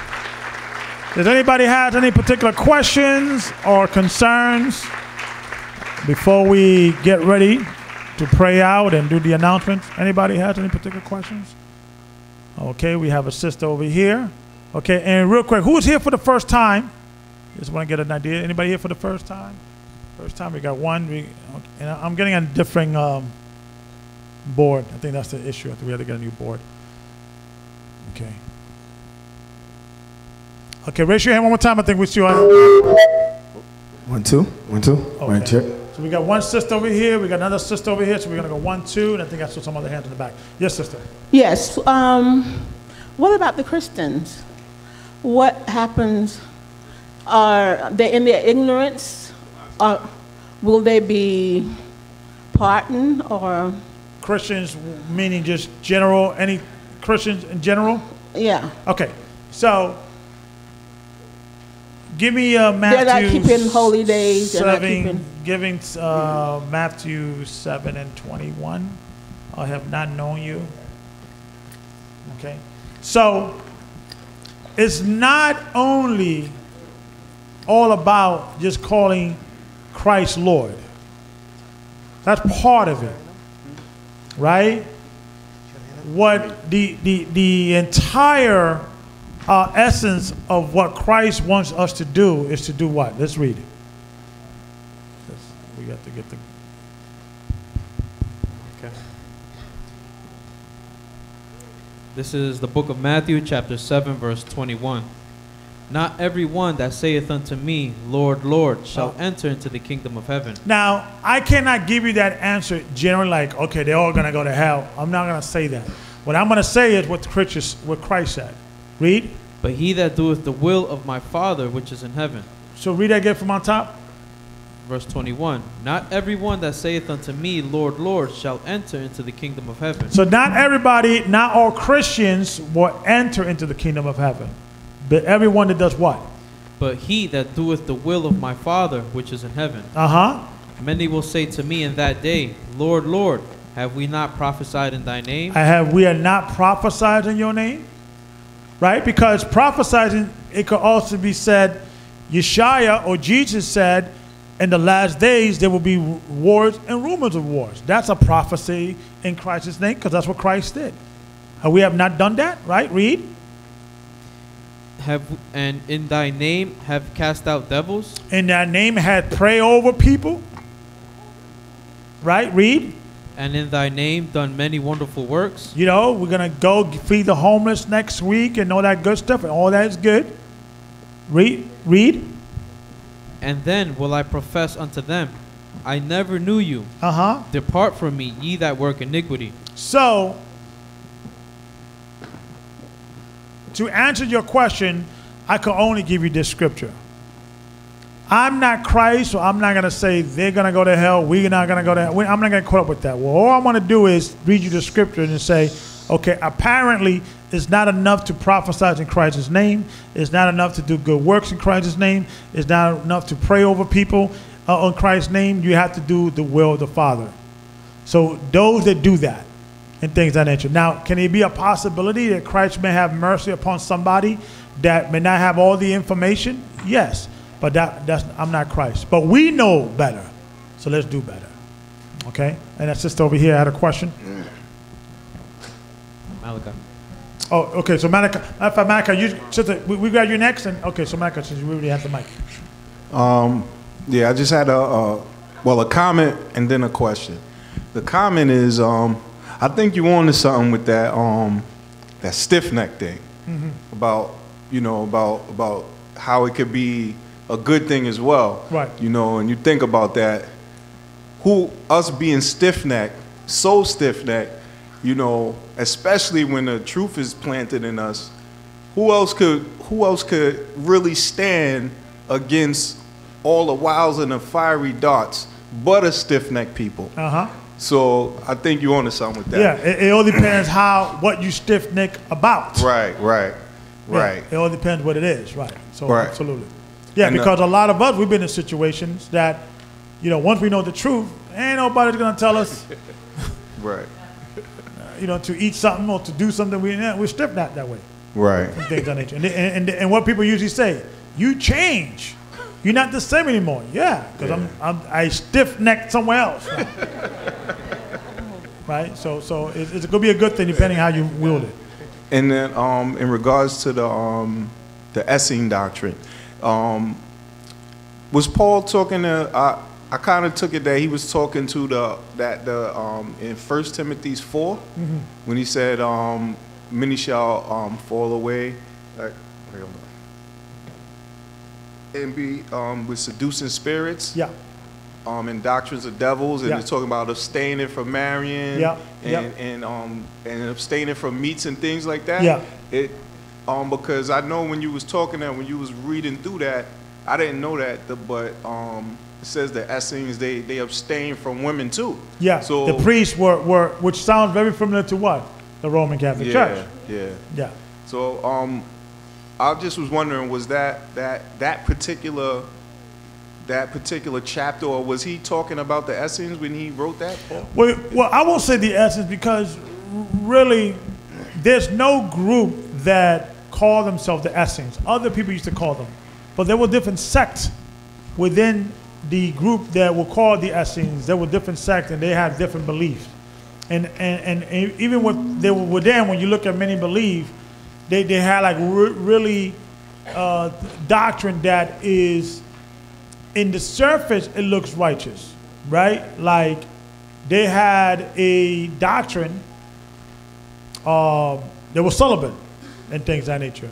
Now, if you were celibate because you want to do that to kind of please the Lord, as Paul says that if you are married, you worry things about, how can you please things of the world, how can you please your spouse? But if you're not married, you can only worry about the things, how to please the Lord. They create a doctrine out of it. They could create a doctrine that if your wife cannot bear children anymore, there's no reason for you to lay with her anymore, and things of that nature.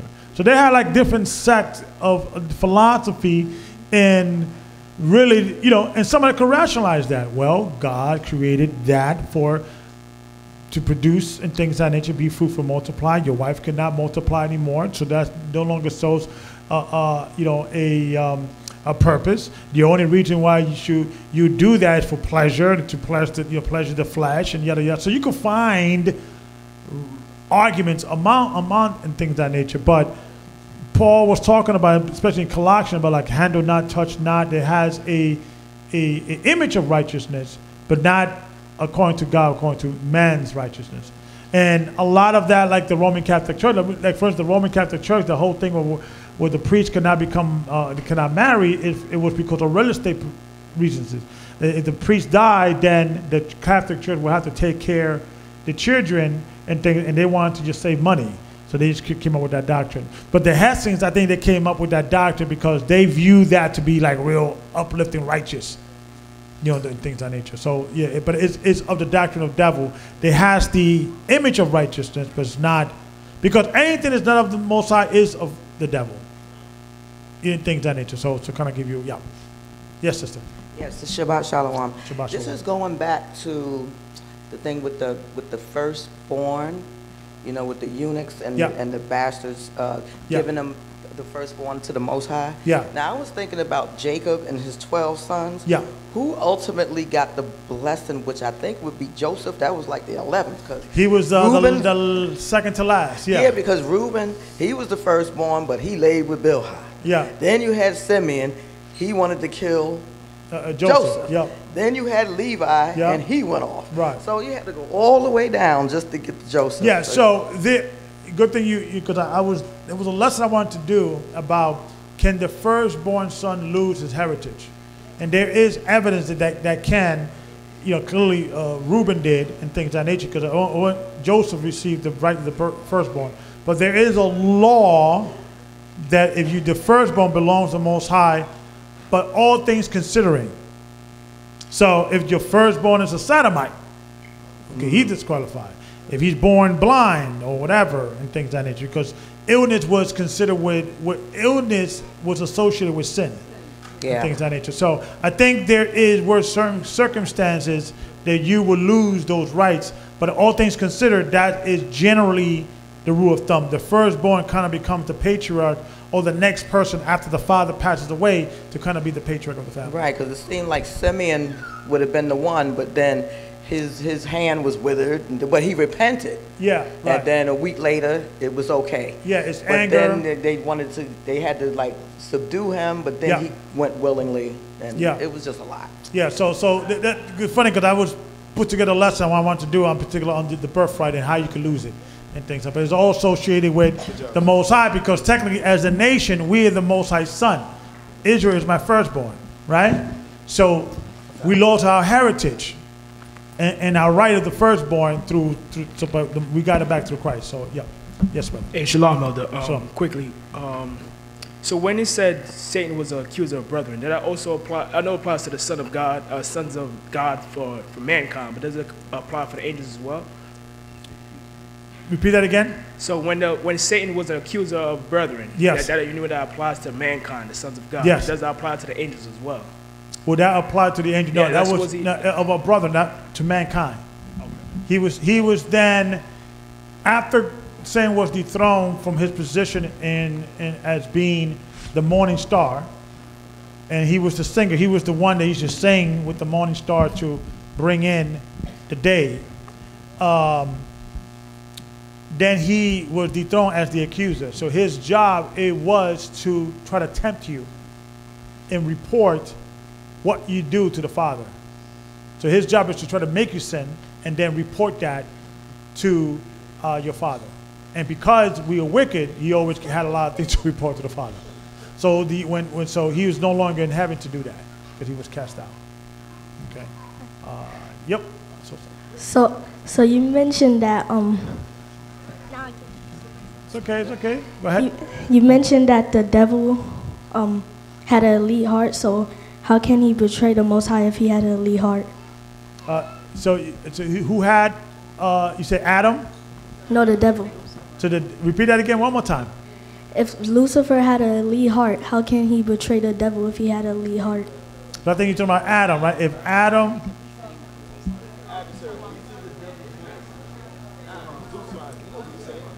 Repeat it one more time. Just one more time. Go ahead.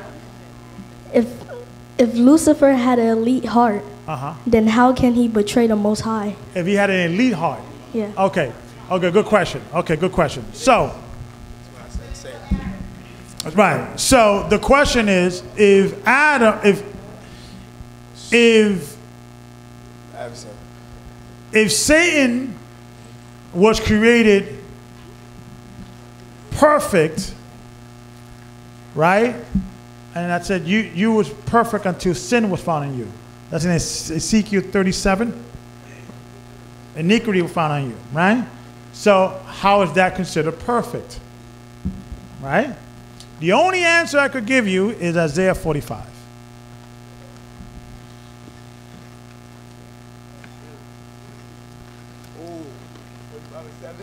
Yeah.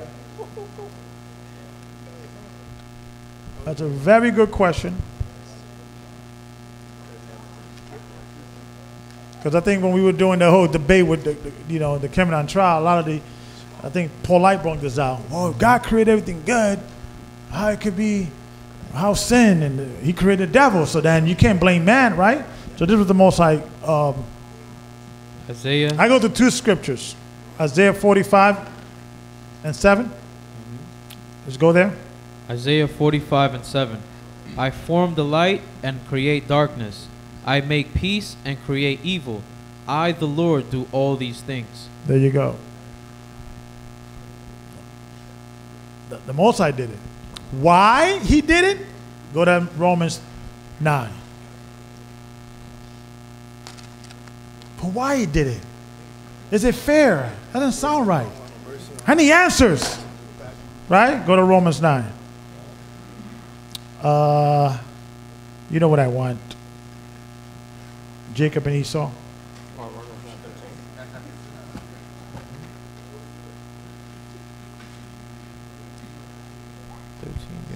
Start at verse 13. Romans 9 and 13. As it is written, Jacob have I loved, but Esau have I hated. What shall we say then? Is there unrighteousness with God? Is there unrighteousness with God? God forbid. No. Why? Read. For he saith to Moses, I will have mercy on whom I will have mercy, and I will have compassion on whom I have compassion. I will have compassion. So then it is not of him that willeth, nor of him that runneth, but of the Most High that showeth mercy. For the scripture saith unto Pharaoh, even for the same purpose have I raised thee up, that I might show my power in thee, and that my name might be declared throughout all the earth. Therefore hath he mercy on whom he will have mercy, and whom he will hardeneth. Thou wilt say unto me, why doeth he yet find fault? Why find fault on the devil? Why find fault on Adam and his children? Why find fault? That's a good question. Young, bright man. Right? But this is what the Most High respond. Read. For who hath resisted his will? Who can resist his will? Read. Nay, but O man, who art thou that repliest against God? And God's answer, mind your business. I don't know why. I will be lying if I tell you why the Most High does what he does. My ways is not his ways. We don't know. Deuteronomy 29, right? And 29. So that's a lesson in its own. But it is a lot of complicated things that our feeble mind can never comprehend why God does certain things. He's a mystery. You understand? Matter of fact, go to 29. That chapter. I don't want to do a whole different lesson.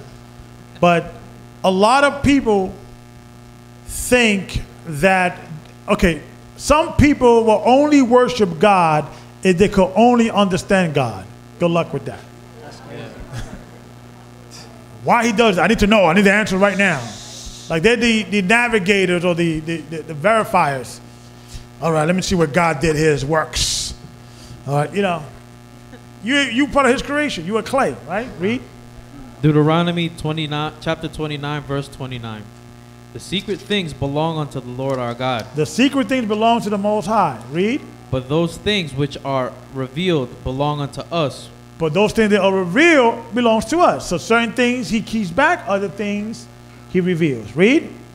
And to our children forever. And to our children forever. Read. That we may do all the words of this law. See if we could do all the works of this law.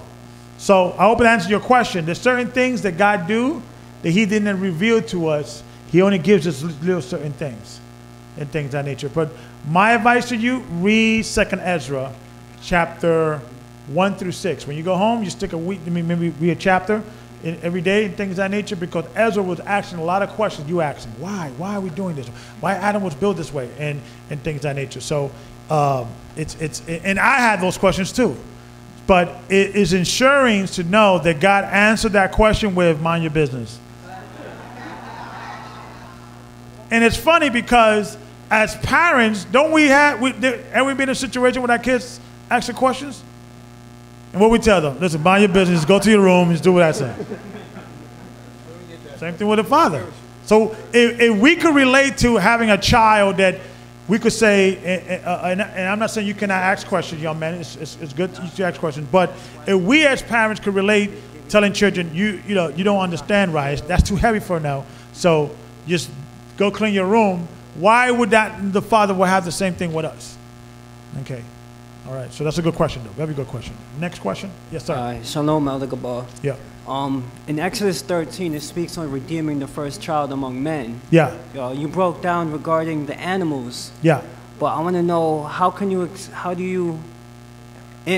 if we should still be keeping that today, and how do we do so? It will be difficult for us to do today in a sense, from a literal sense, but the spirit of that is everything that is best, you put aside for the Most High. You understand? Yeah. So there's certain garments you'll only see me wear for feast days. I will not just go hang out and wear certain things. There's certain suits and things of that nature. When I present, and things of that nature, if I'm going to buy something for the church, I'm going to try to get the best I can. Right, but you understand? Because that's the spirit of that law. But that seems like it would be a standard for everybody. Yes. So how do you pinpoint in specifics this is for the firstborn? Like this is what they have to do, which is set apart from all the other children.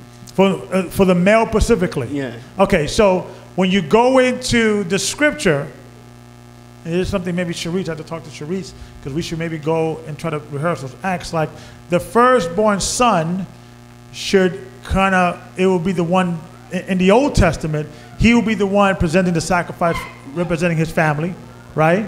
He will probably be the judges in the community, because he will be set apart specifically for that. Because even the judges were really more like lesser Levites in many things, right? Yeah. So that was their job. So they were set apart to just judge, right? That's in the Old Testament. But now, how can we keep that, and particularly in things of that nature? It will be difficult because it's not, many of us right now, I'm not the firstborn in my family, the middle child, things of that nature. How can we associate that now? It'll be kind of difficult to do that now. But the spirit of why the Most High wants us to do that is because he wants us to present the best. You understand? Yeah. Before you do anything, this has to be for the Most High to give thanks. I think right, and Christ being presented as the firstborn as well. But the spirit of the law is before you, anything you do that you spent or you consumed, before you consume the first of it, give thanks to the Most High. I hope that, because think about it. You get what I'm saying? Yeah. So that's the best way to describe it. All right, thank you. Yeah. Okay. Any other questions? I think that was it. And we got one question over here, and then I think we have people that we're here for the first time, and then we're gonna. Yes, sir. Two more. Okay. And I think I saw two hands back there. Another brother to the right.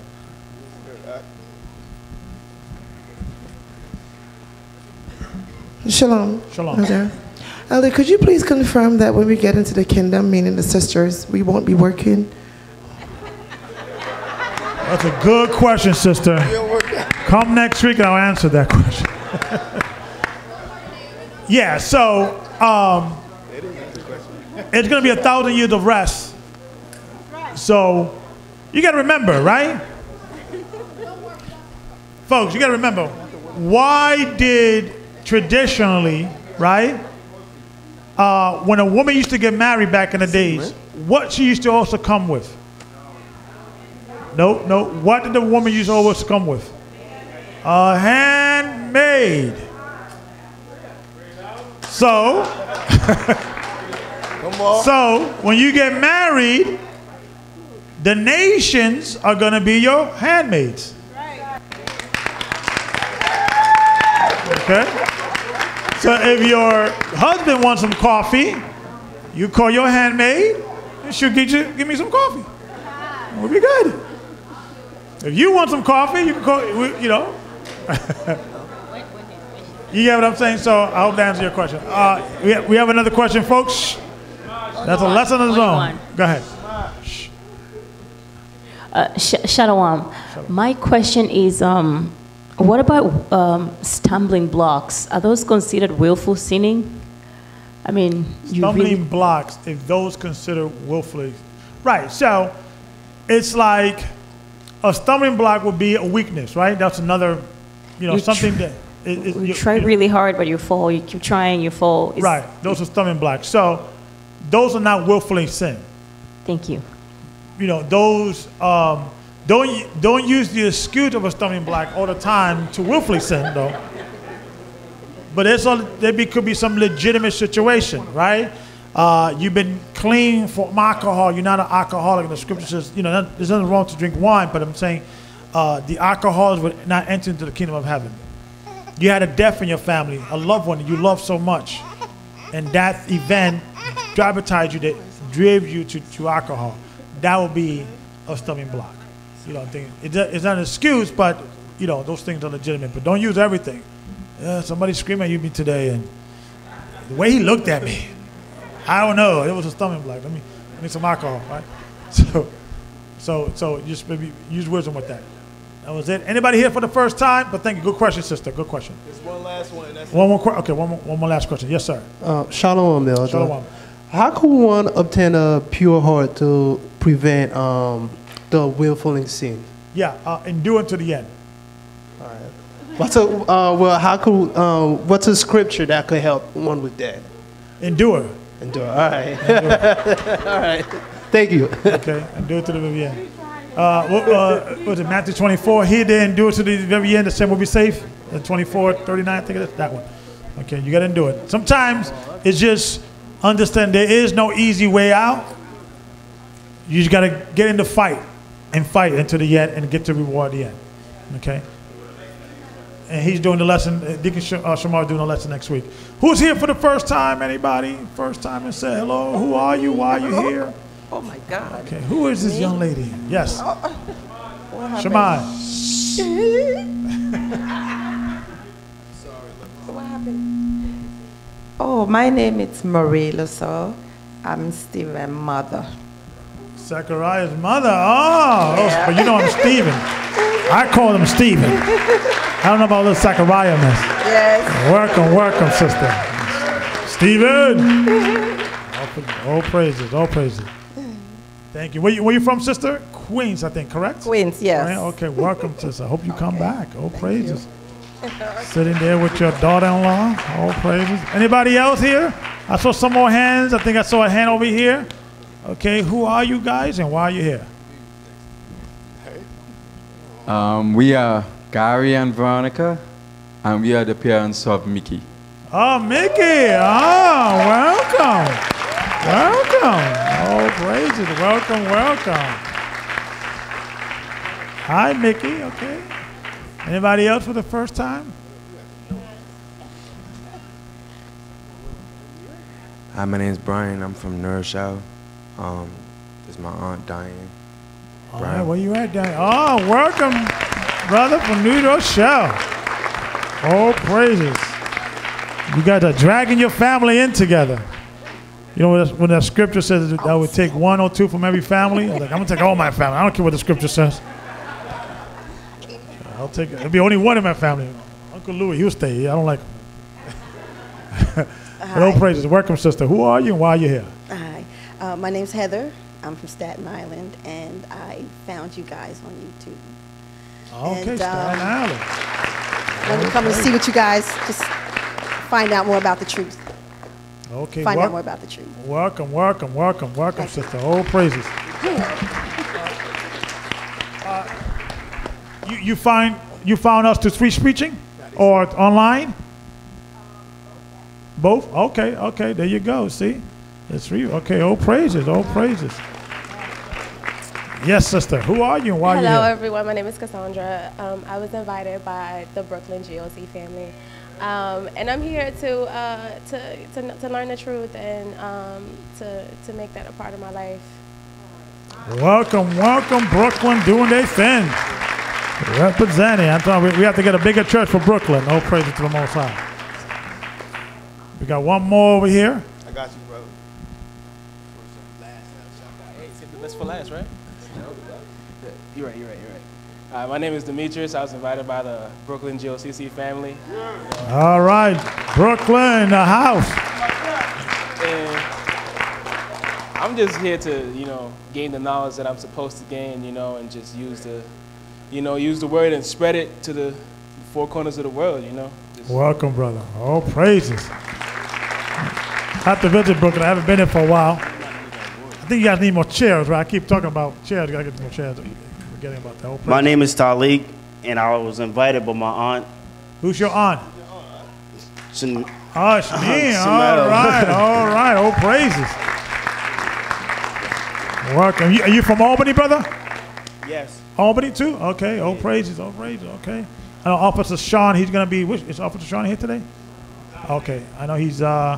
We're getting ready to open a church. We really have a church in Connecticut. I think we're going to opening up a church in Binghamton, New York. All praise to the Most High. That's coming up next month. Okay, so we're going to definitely do it. All praise to the Most High. I think that's everybody. Okay.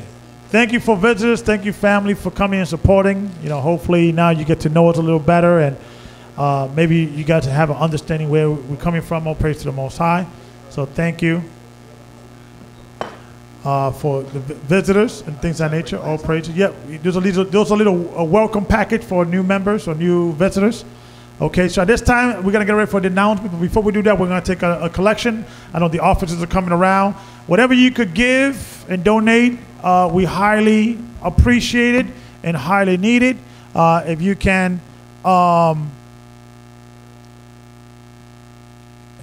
put this,